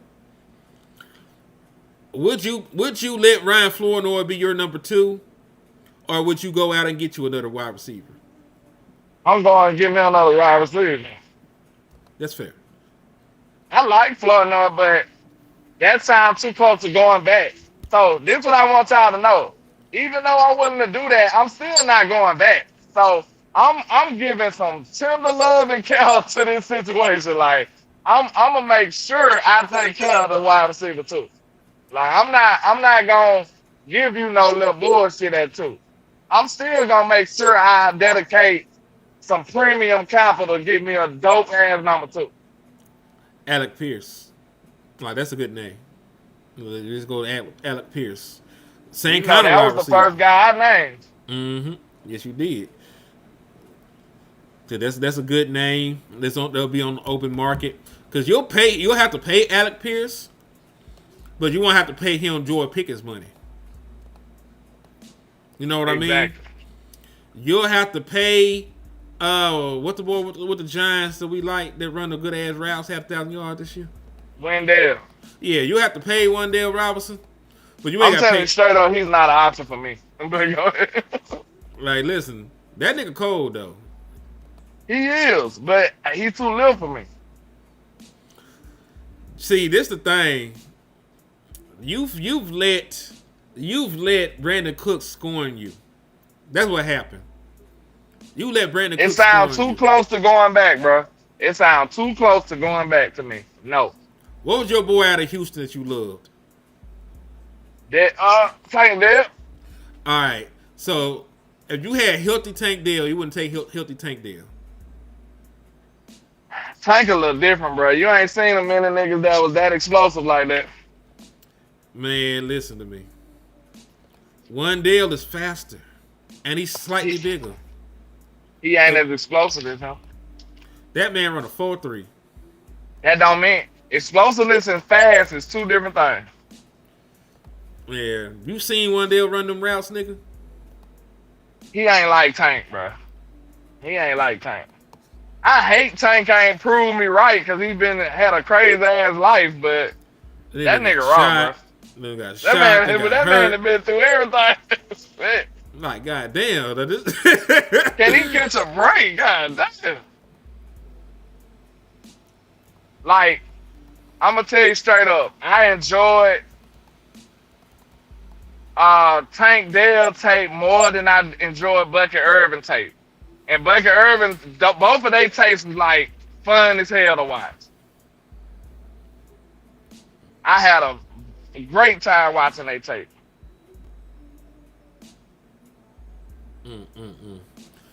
Yeah, that nigga was hard though out of Houston because you schooled me on this tape. I went back and watched that nigga.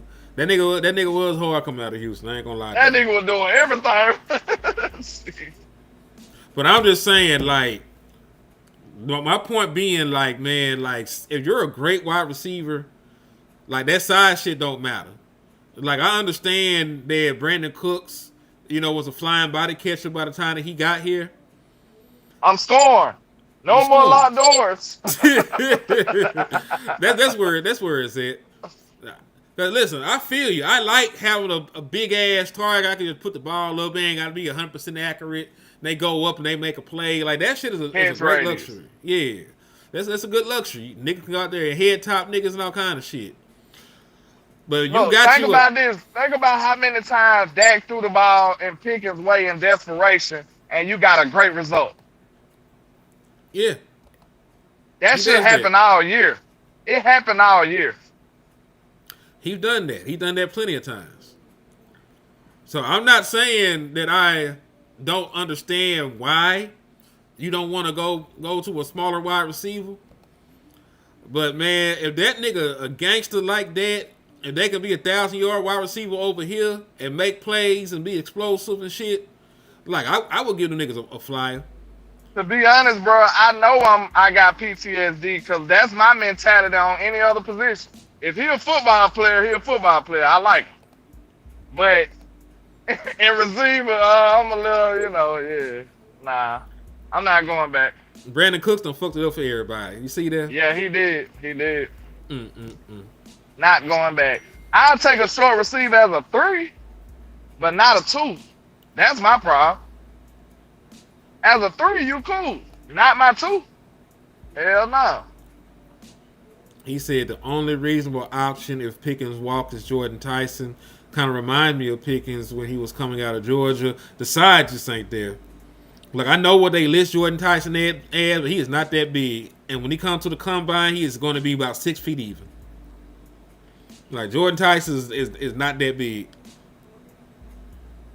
He be making plays. He played bigger than he is, but that nigga about 6 foot and some change. He's 6 foot, not a full 6'1". And I'm damn near willing to bet like $2 because I'm broke as fuck. I'm damn near willing to bet $2 that he measures that at the combine. Like 6 foot and 3/4 inches or some shit.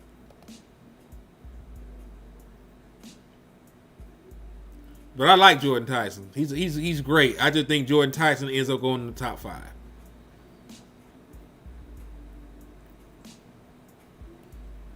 You still with me, Lan? Or did you get kidnapped again?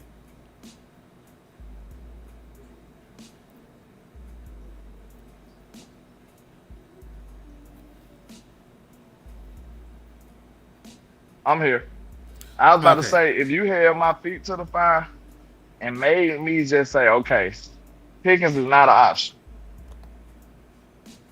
Alec Mm-hmm. Pierce would be my second person I want. All right. What if Alec Pierce is not an option? Who was you looking for after that? Let's say the first two names that we want. 'Cause we want George Pickens to be here. And if we can't get George Pickens, we want Alec Pierce. But let's say that them niggas is all gone. Who I gotta know who available. Let's look. NFL free agents 2026. And then we'll filter out for the wide receivers. So let's see. That's Spoke Track right there. I can use Spoke Track and filter for wide receivers. Hold on. No, I don't need all positions, bitch. I just need wide receivers. Because landlord said he said we ain't going back. So let me tell you. We ain't going back, bro. I'm gonna take care of that too. I'm not gonna give you no Flournoy. And there's no distance to Flournoy, but I want a sure thing down there. I got our answer. I Who? got our answer. Noah Brown. Bye.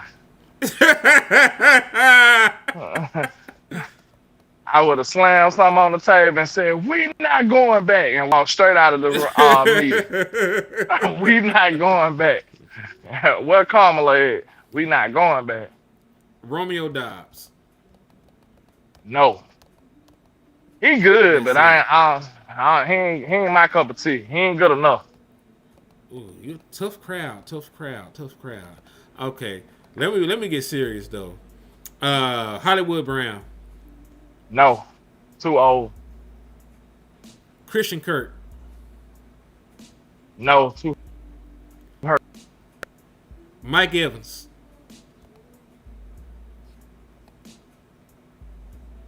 You still there? Damn, my nigga going in and out. Like his shit done froze. Like they trying to delete landlord. Look at that shit. They trying to delete my nigga. Hold on. His shit done faded away. He was finna say some shit. He was finna say some shit so profound they had to stop landlord. Hold on now. I crash out with y'all. They brought back Noah Brown. Y'all know I'm bullshitting. You're back. You're back. That was fighting words right there. Yeah, that What was I had said. Noah Brown. You crazy. Did you hear the Oh. What about Mike Evans? I might. Damn, they just took my nigga all the way out. Now Xavier Worthy on a rookie contract, so these are all free agents we looking at. I think Drake London got an extension as well. What's up? He old, but I might rock with Mike Evans. I don't know. That's Mike motherfucking Evans. Yeah, you got he one of the motherfuckers that got a middle name that's motherfucker. Yeah, his middle name is motherfucker. So he one of them. So I don't know. I might take Mike. Him and Dak could be crazy. If you got anything left in the tank, yeah, I see why George Pickens gonna get his money because there ain't nobody else out here. That's why we not going back. I'll give you a piece of bubble gum and John Mechie. This is the best I can do. Nah, I'm good. We not going back, y'all. That was a hypothetical situation that would never happen. They ain't gonna trade Max for that. It just ain't gonna happen. But how you know? We ain't gonna get put in that situation. How about that? Why wouldn't we? Let me ask you a question. I just know we're not. Nah, hold on. Mike Evans ain't injury prone. He got hurt this year.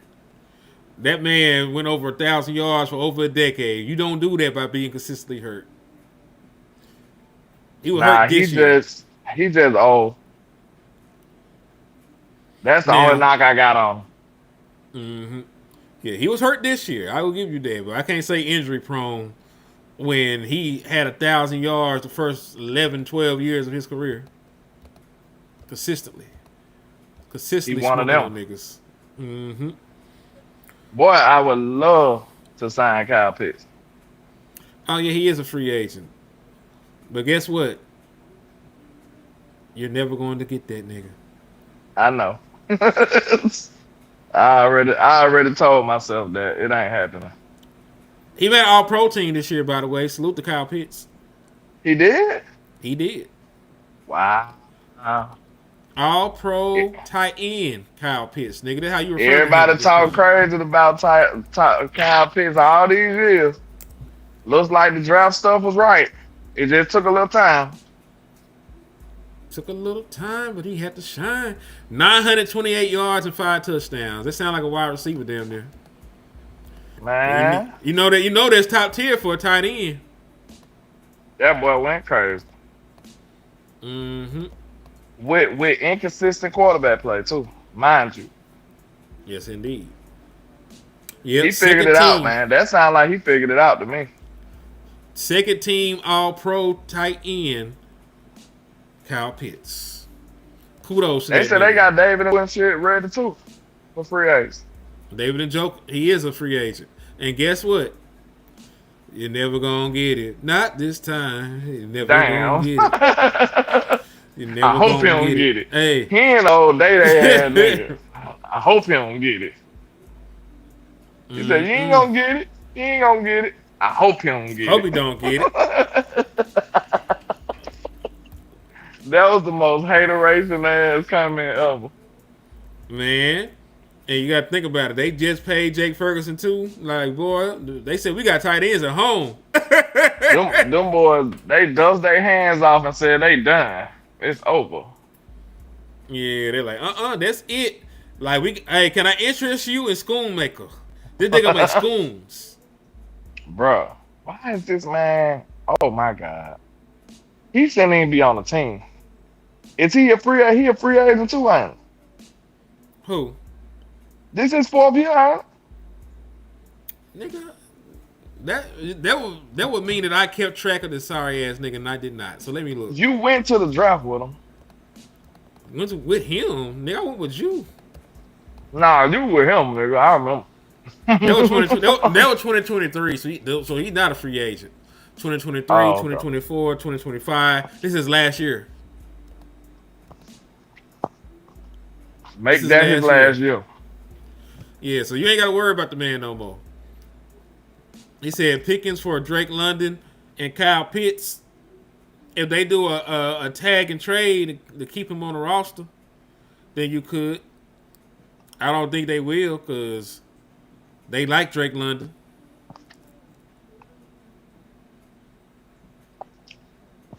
He the same kind of guy. Big body. Just not as good. Now. But you don't know really because he ain't had no quarterback. Hold on now, cause I think Drake London made an All-Pro team, so I can't. Hold on now. Let me double check some of this shit. I think he went for like 1,500 or 1,400 before. We just don't know about it because he played with the fucking Falcons. They don't care about nothing but booty clubs in Atlanta, bro. Well, you are right, and I also was mistaken. He didn't make the All-Pro team for it, but he did go for 1,271 and 9 touchdowns. That's basically what Pickens just did, ain't it? Pickens had more yards. For the 9 touchdowns. Pickens got 9 touchdowns. Damn. He got 9. And then Pickens had a couple more yards. But it's a similar season, what you're saying. It's a similar season. Have CD ever got 9 that many touchdowns? CD Lamb had double-digit touchdowns a couple times, actually. Oh, okay. Let me that wasn't a knock. I really was curious. Yeah, because we usually don't have niggas that score a bunch of touchdowns. Because they usually go to the tight ends. But let me get in here and see. CD Lamb. Yeah, he went for 12 touchdowns in 2023. 2022, he had 1,359 and 9 touchdowns. 2023, he had 1,749 and 12 touchdowns. That boy CD be cooking. Shout out to Jeffrey for the cash out, man. We appreciate you. Salute to Jeff, man. Holding it down for us, man. helping out, keep the lights on. Because remember, the reason that this has been a 3-hour show is because y'all have been paying. Salute to Jeff on my end as well.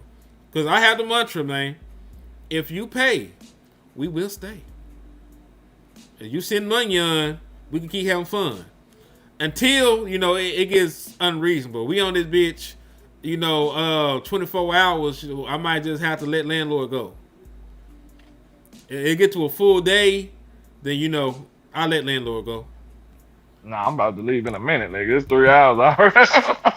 Land, that's only 3 hours. You got 20 more hours to be on stream. That's crazy.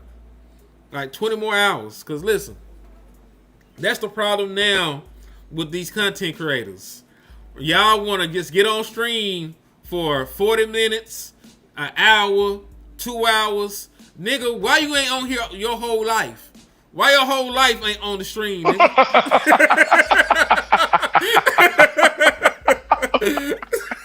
That must say we raising the bar in 2026. Like, why you gotta You leave don't the supposed to stream? never get off screen, nigga, ever. Nigga, you driving to work, you could be on stream. You at work, you can be on stream. You taking the shit, turn the camera off, you can be on stream. Nigga, what you eating lunch? You can eat lunch on stream. Why you gotta get off the stream, nigga? What you got to do is so important you can't be on stream. Take a shower and on screen, nigga. On stream. Close nigga. the curtain, nigga. Just close the Close the curtain. curtain. Sleeping, nigga. We gonna start playing rain sounds. We gonna play rain sounds at night, nigga, on the channel. Y'all can go to sleep on this bitch with us, nigga.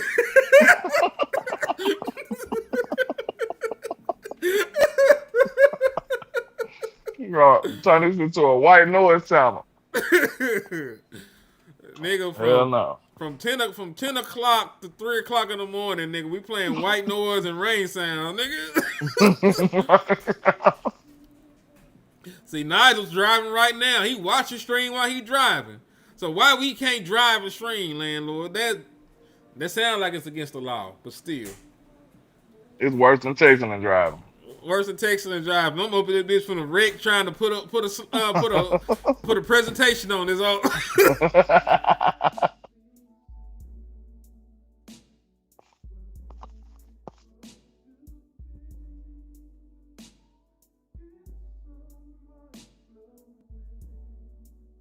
Hell yeah, nigga, 24/7. He said speed. Oh, those they do for real. They do that for real, like them niggas that be on Twitch and shit. They don't get off. They be on stream for 45,000 hours, nigga. Like, nah. Yeah, that ain't gonna work out. Like, I'm way too old for that. You gotta be 17 to do some shit like that. Yeah, you gotta be 17 or you just don't have a life. You know what I'm saying? Like, or that's your life. You know what I'm saying? I ain't gonna knock it. Cause that shit just not what I was doing. I mean, that shit just. Bro said I'm an all-pro truck driver. Hell yeah. All right. And see, some of these football players need to be all-pro truck drivers because football is not for them. Facts. Well, real shit though. We appreciate y'all for everything y'all do. Like I was gonna hold landlord hostage, but I actually don't have any more content. We've been on here 3 hours. Like I didn't had everything. Like I didn't unload the clip. So if y'all send a cash out with another topic or a super chat with another topic, we might stay on for a couple more minutes. But I am torturing this nigga a little bit. I'm shaking my head no. Behind the scenes, you can't see. It's just no, the answer. Hey, I'm just saying, man. If they got the funds for another 30 minutes, I will stay for another 30 minutes. It depends on what they seeing. If they send the money to make this a 4-hour show, then damn it'll be a 4-hour show. From what I know, landlord has nowhere to go. Stop. I'm just saying. Now we might ease off If there's not a substantial 1 cent in the next 2-3 minutes while we giving these closing arguments, we can go. All right. That sound fair? If nobody hit us with a buzzer beater to change our life, because remember, we had a nigga buy the whole show the other day. Yeah, like I renamed the show. So one of those situations, like for real, like what was that man name? It's on there now. Matter of fact, let me go to YouTube and see. David something. Yeah, I said it's David Dave's. Sherrill. Yeah, I said it's Dave's. Dave's drunk nefarious takes. That's what I changed the name to. Now see, Chris done bought you like another minute of time. He said with the $1.99. Said somebody send 200.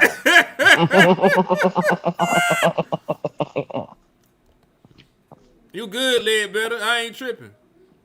I appreciate Chris Johnson for keeping us on this motherfucker. Real shit. I appreciate you for the support, man. Hey man, at the end of the day, we appreciate y'all for being here. Like it's love for real. But listen, if you can't help out that way, just hit the like button, hit the share button. It goes a long way. We appreciate y'all. Matter of fact, let's make sure the likes are good before we get out of here. And I got some homework for y'all. When we end the streams, come back to the video. Once the stream is done with, refresh it or whatever. Come back onto the stream. And then please hit the hype button on landlord end. And then hit the hype button on my end. When you hype the video up, I think it helps with the algorithm. They're going to push it out. They're going to suggest it to more people. And then more people can find it. Don't y'all want to see Landlord and ACM grow?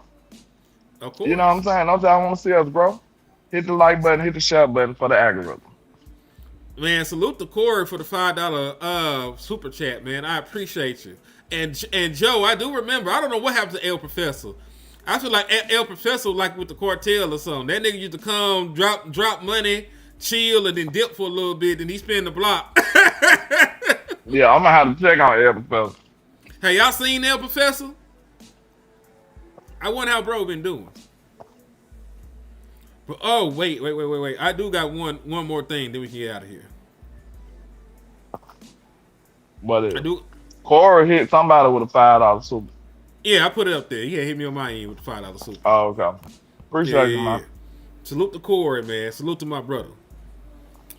So I do have this one question for you. And it's actually in regards, to the draft, right? I'm getting a little parched, too. I might need to get some water. But we talk about all these positions. What about safety, man? I know niggas be talking about Caleb. I know niggas be talking about Caleb Downs. I don't expect Caleb Downs to be there.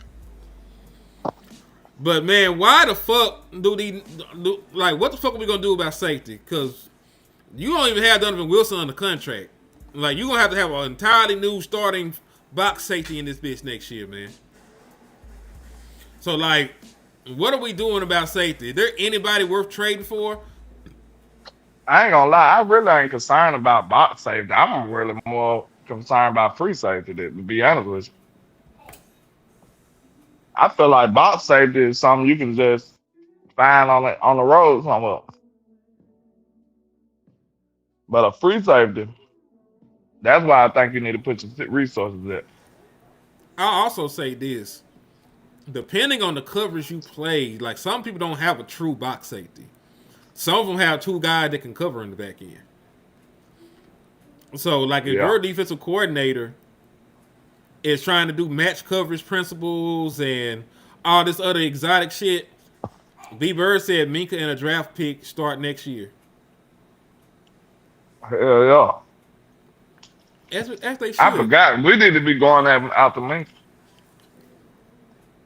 Was Minka good this year? It don't matter. Miami was terrible. Or that just name recognition. Oh, salute to Newhouse too with the $5 super chat. He said this for y'all, Henny and Landlord 24/7 stream. See, nigga, listen, they done came through with like another $20 at this point. So I'm gonna give them just a little bit more time. I know you be trying to escape. I know this, and I understand it. But hear me out, landlord. You tell me what will keep you on the stream, what conversations keep you on the stream another 15 minutes. Shooting shot at. Fuck it, let's shoot this nigga. Like, listen, for the bag, he can get had. No more money. They ain't sending no more money. We shoot shot at him. Now listen though, let's have an honest conversation about Brian Schottenheimer, right? Because I don't know if it's a shot, but we can critique Brian Schottenheimer for some of the shit that went on, can we not? Yep. Now, outside of the Game of Thrones politics shit, because that's always going to be shaking in Dallas. What was something philosophically that you would have changed about Brian Schottenheimer in year one? Me? Yes. I would have had him be better in the red zone. Fuck yes. I would have had him be more aggressive on fourth down. What else? I would have wanted him to be a better overseer, man. I feel like there was a lot of leaks in our that shouldn't have been. I see people flipping out, and he allowed Eberflus for too long. He Like, should have been separated himself from him. Like week 4 or 5, huh? Yes.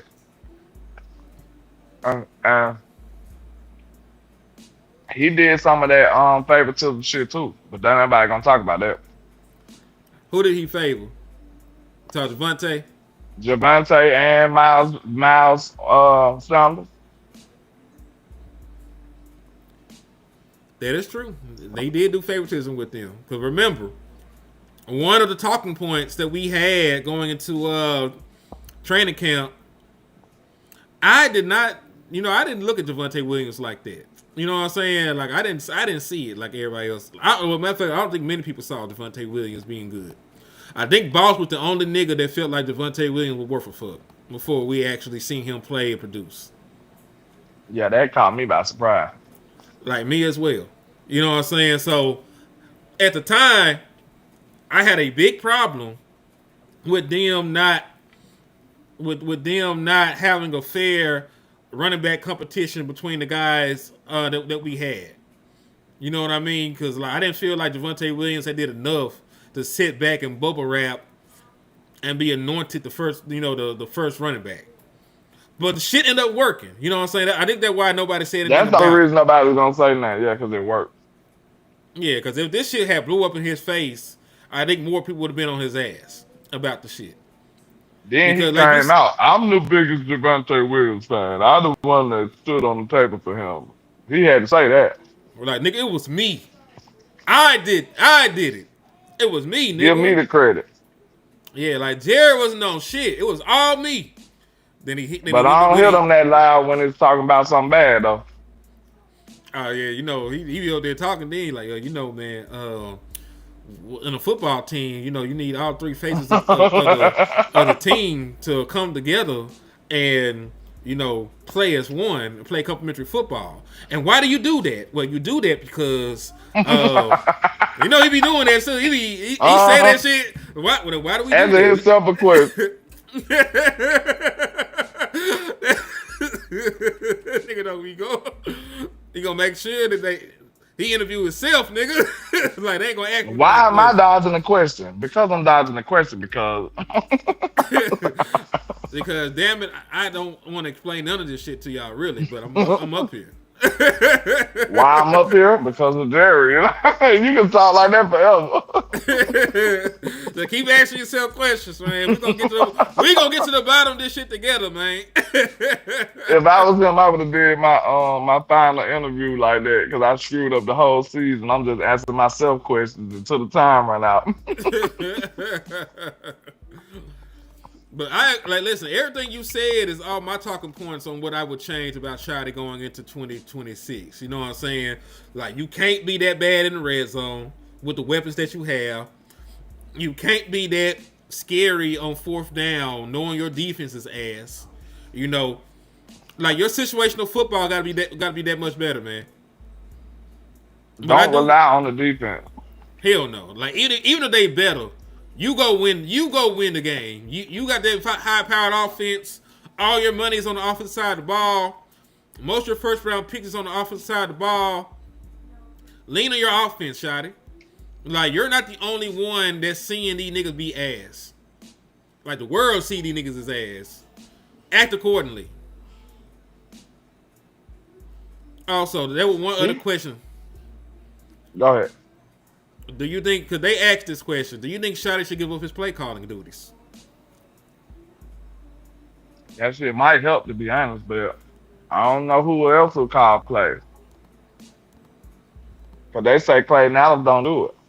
He never called play. He was just an offensive line coach last year, remember? Before we got him from at Arizona, he was an offensive line coach. I don't think he ever been an offensive coordinator at any level before now. And now, you know, of course, Shotty. So I don't know who would take the place. I don't know who would take the place of him. We got a former offensive coordinator as an analyst.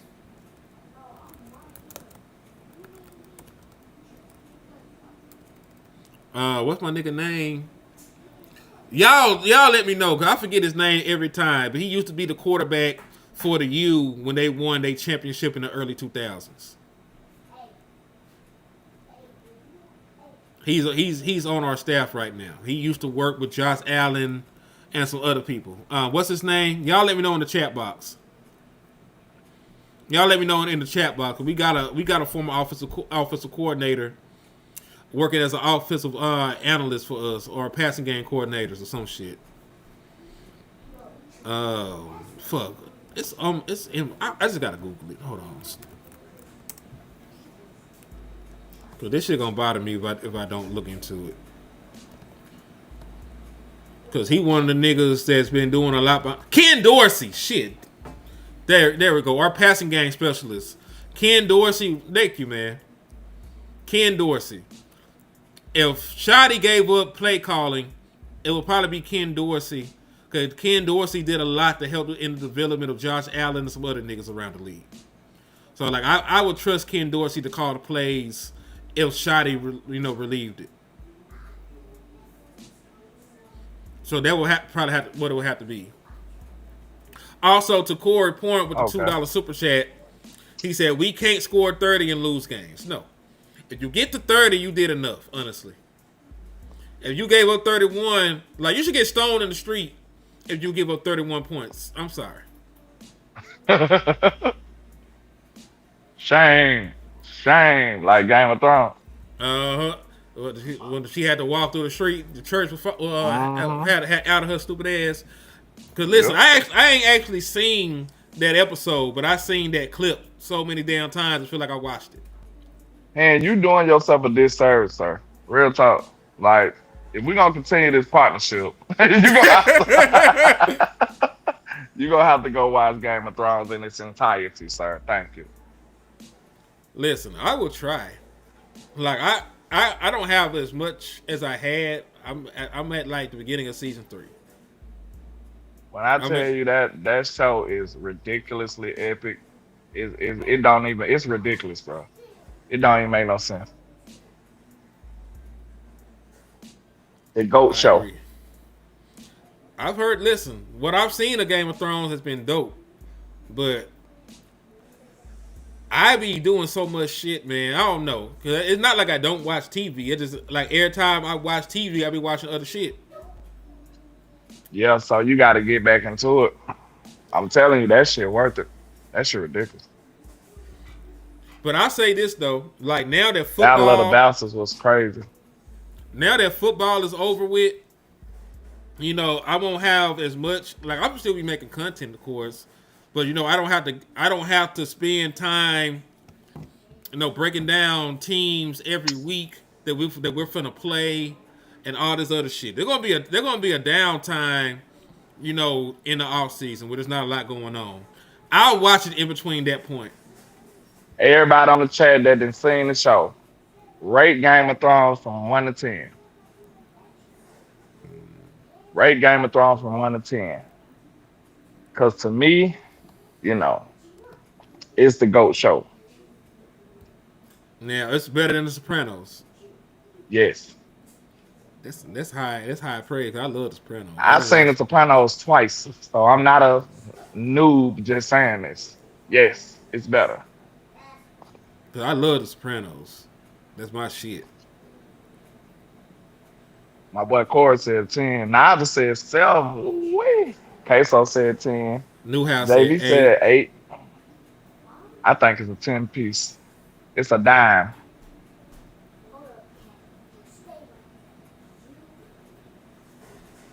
Man, Now, of course, a show that epic, man, I think it's almost impossible to end it.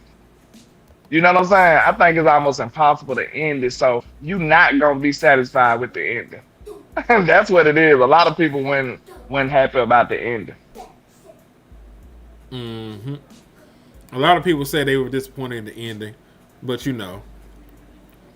Now, see, Corey said it's not better than The Sopranos. I think it's about your taste. Bro, I'm a mob movie savant. I watched Sopranos twice. It is nothing like Game of Thrones, bro. Welcome to Nothing. Derry was dope too, though. That was a good little show. It's a good show. It's it's We, a it's a it's a great show actually. I like it. It's too early to be talking about it though. well, being one of the GOAT shows, we gonna have to see. Cause Yeah, it's just one season in. yeah, they gonna do some more seasons of shit. If they don't stick the landing on them, you know, you can't say. But that was a damn good season. I'll tell you that much. That was a damn good season of television. Because Pennywise wasn't going for shit. Pennywise wasn't Yeah, going see, for a fuck Walking thing. Dead, I never was able to finish Walking Dead because I got lost where I was and I just never was able to finish it. And to be honest, zombies ain't really my thing, so it's alright. I used to love Walking Dead, and then it went down. It went downhill, dog. I'm telling y'all, if it's a great show, it's almost impossible to end that shit and satisfactory, like for everybody. Like that shit, it's too much shit going on.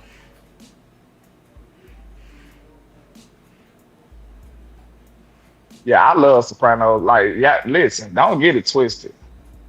I love Sopranos, but Game of Thrones, it's nothing better. Like the Red Wedding probably was the most shocking. That shit probably was the most shocking thing ever saw on TV. Like real talk. The Red Wedding. Then you got shit like when they killed Ned, that was traumatizing. Um, man, it's so many things that happen in Game of Thrones that'll make your jaw drop. You like, what? What is going on? Like, what? How? You know what I'm saying? Like, it's crazy. How is good a great show, but it's like, I wouldn't say it ain't one of those shows. If we talking and I'm talking about all the power. The first power was the best to me. But if we talking about those type of shows, Breaking Bad one of them ones. Like, how I ain't touching Breaking Bad. Yeah,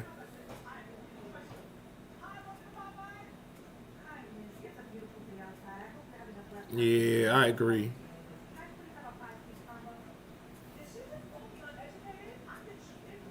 I Oz definitely was agree. ridiculous. Oz ridiculous. I watched that over.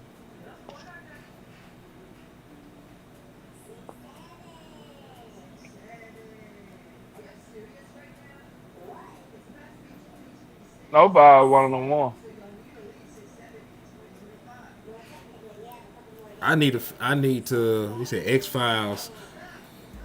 I like Power too, though. We said everybody was snitching on Power, though. Yellowstone, one of Stone. them ones. Shout out to my guy. Hey, if you know, you know. That's all I'm gonna say. If you know, you know about Snowfall. I mean about Yellowstone. I ain't say Godfather Harlem because they didn't bring my damn show back. So I'm mad. I'm protesting. Yeah, yeah. All right. So listen, we've been on here almost 4 hours now. we will depart this time, you know. But thank y'all for everything. God is amazing. I will free landlord from his servitude at this point and let him be free until next time. God is good. Because I will summon thee again when needed.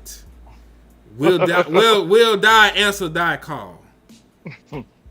Everybody be having me on here by gunpoint. Y'all ain't even know it. It be like That's that. crazy. All right. Well, I'm going to fuck with you. I'm going to holler at you. And I'm going to get with you. So, What's God your cousin? bless you. Oh, shit. Never look down because the star is up, man. Peace.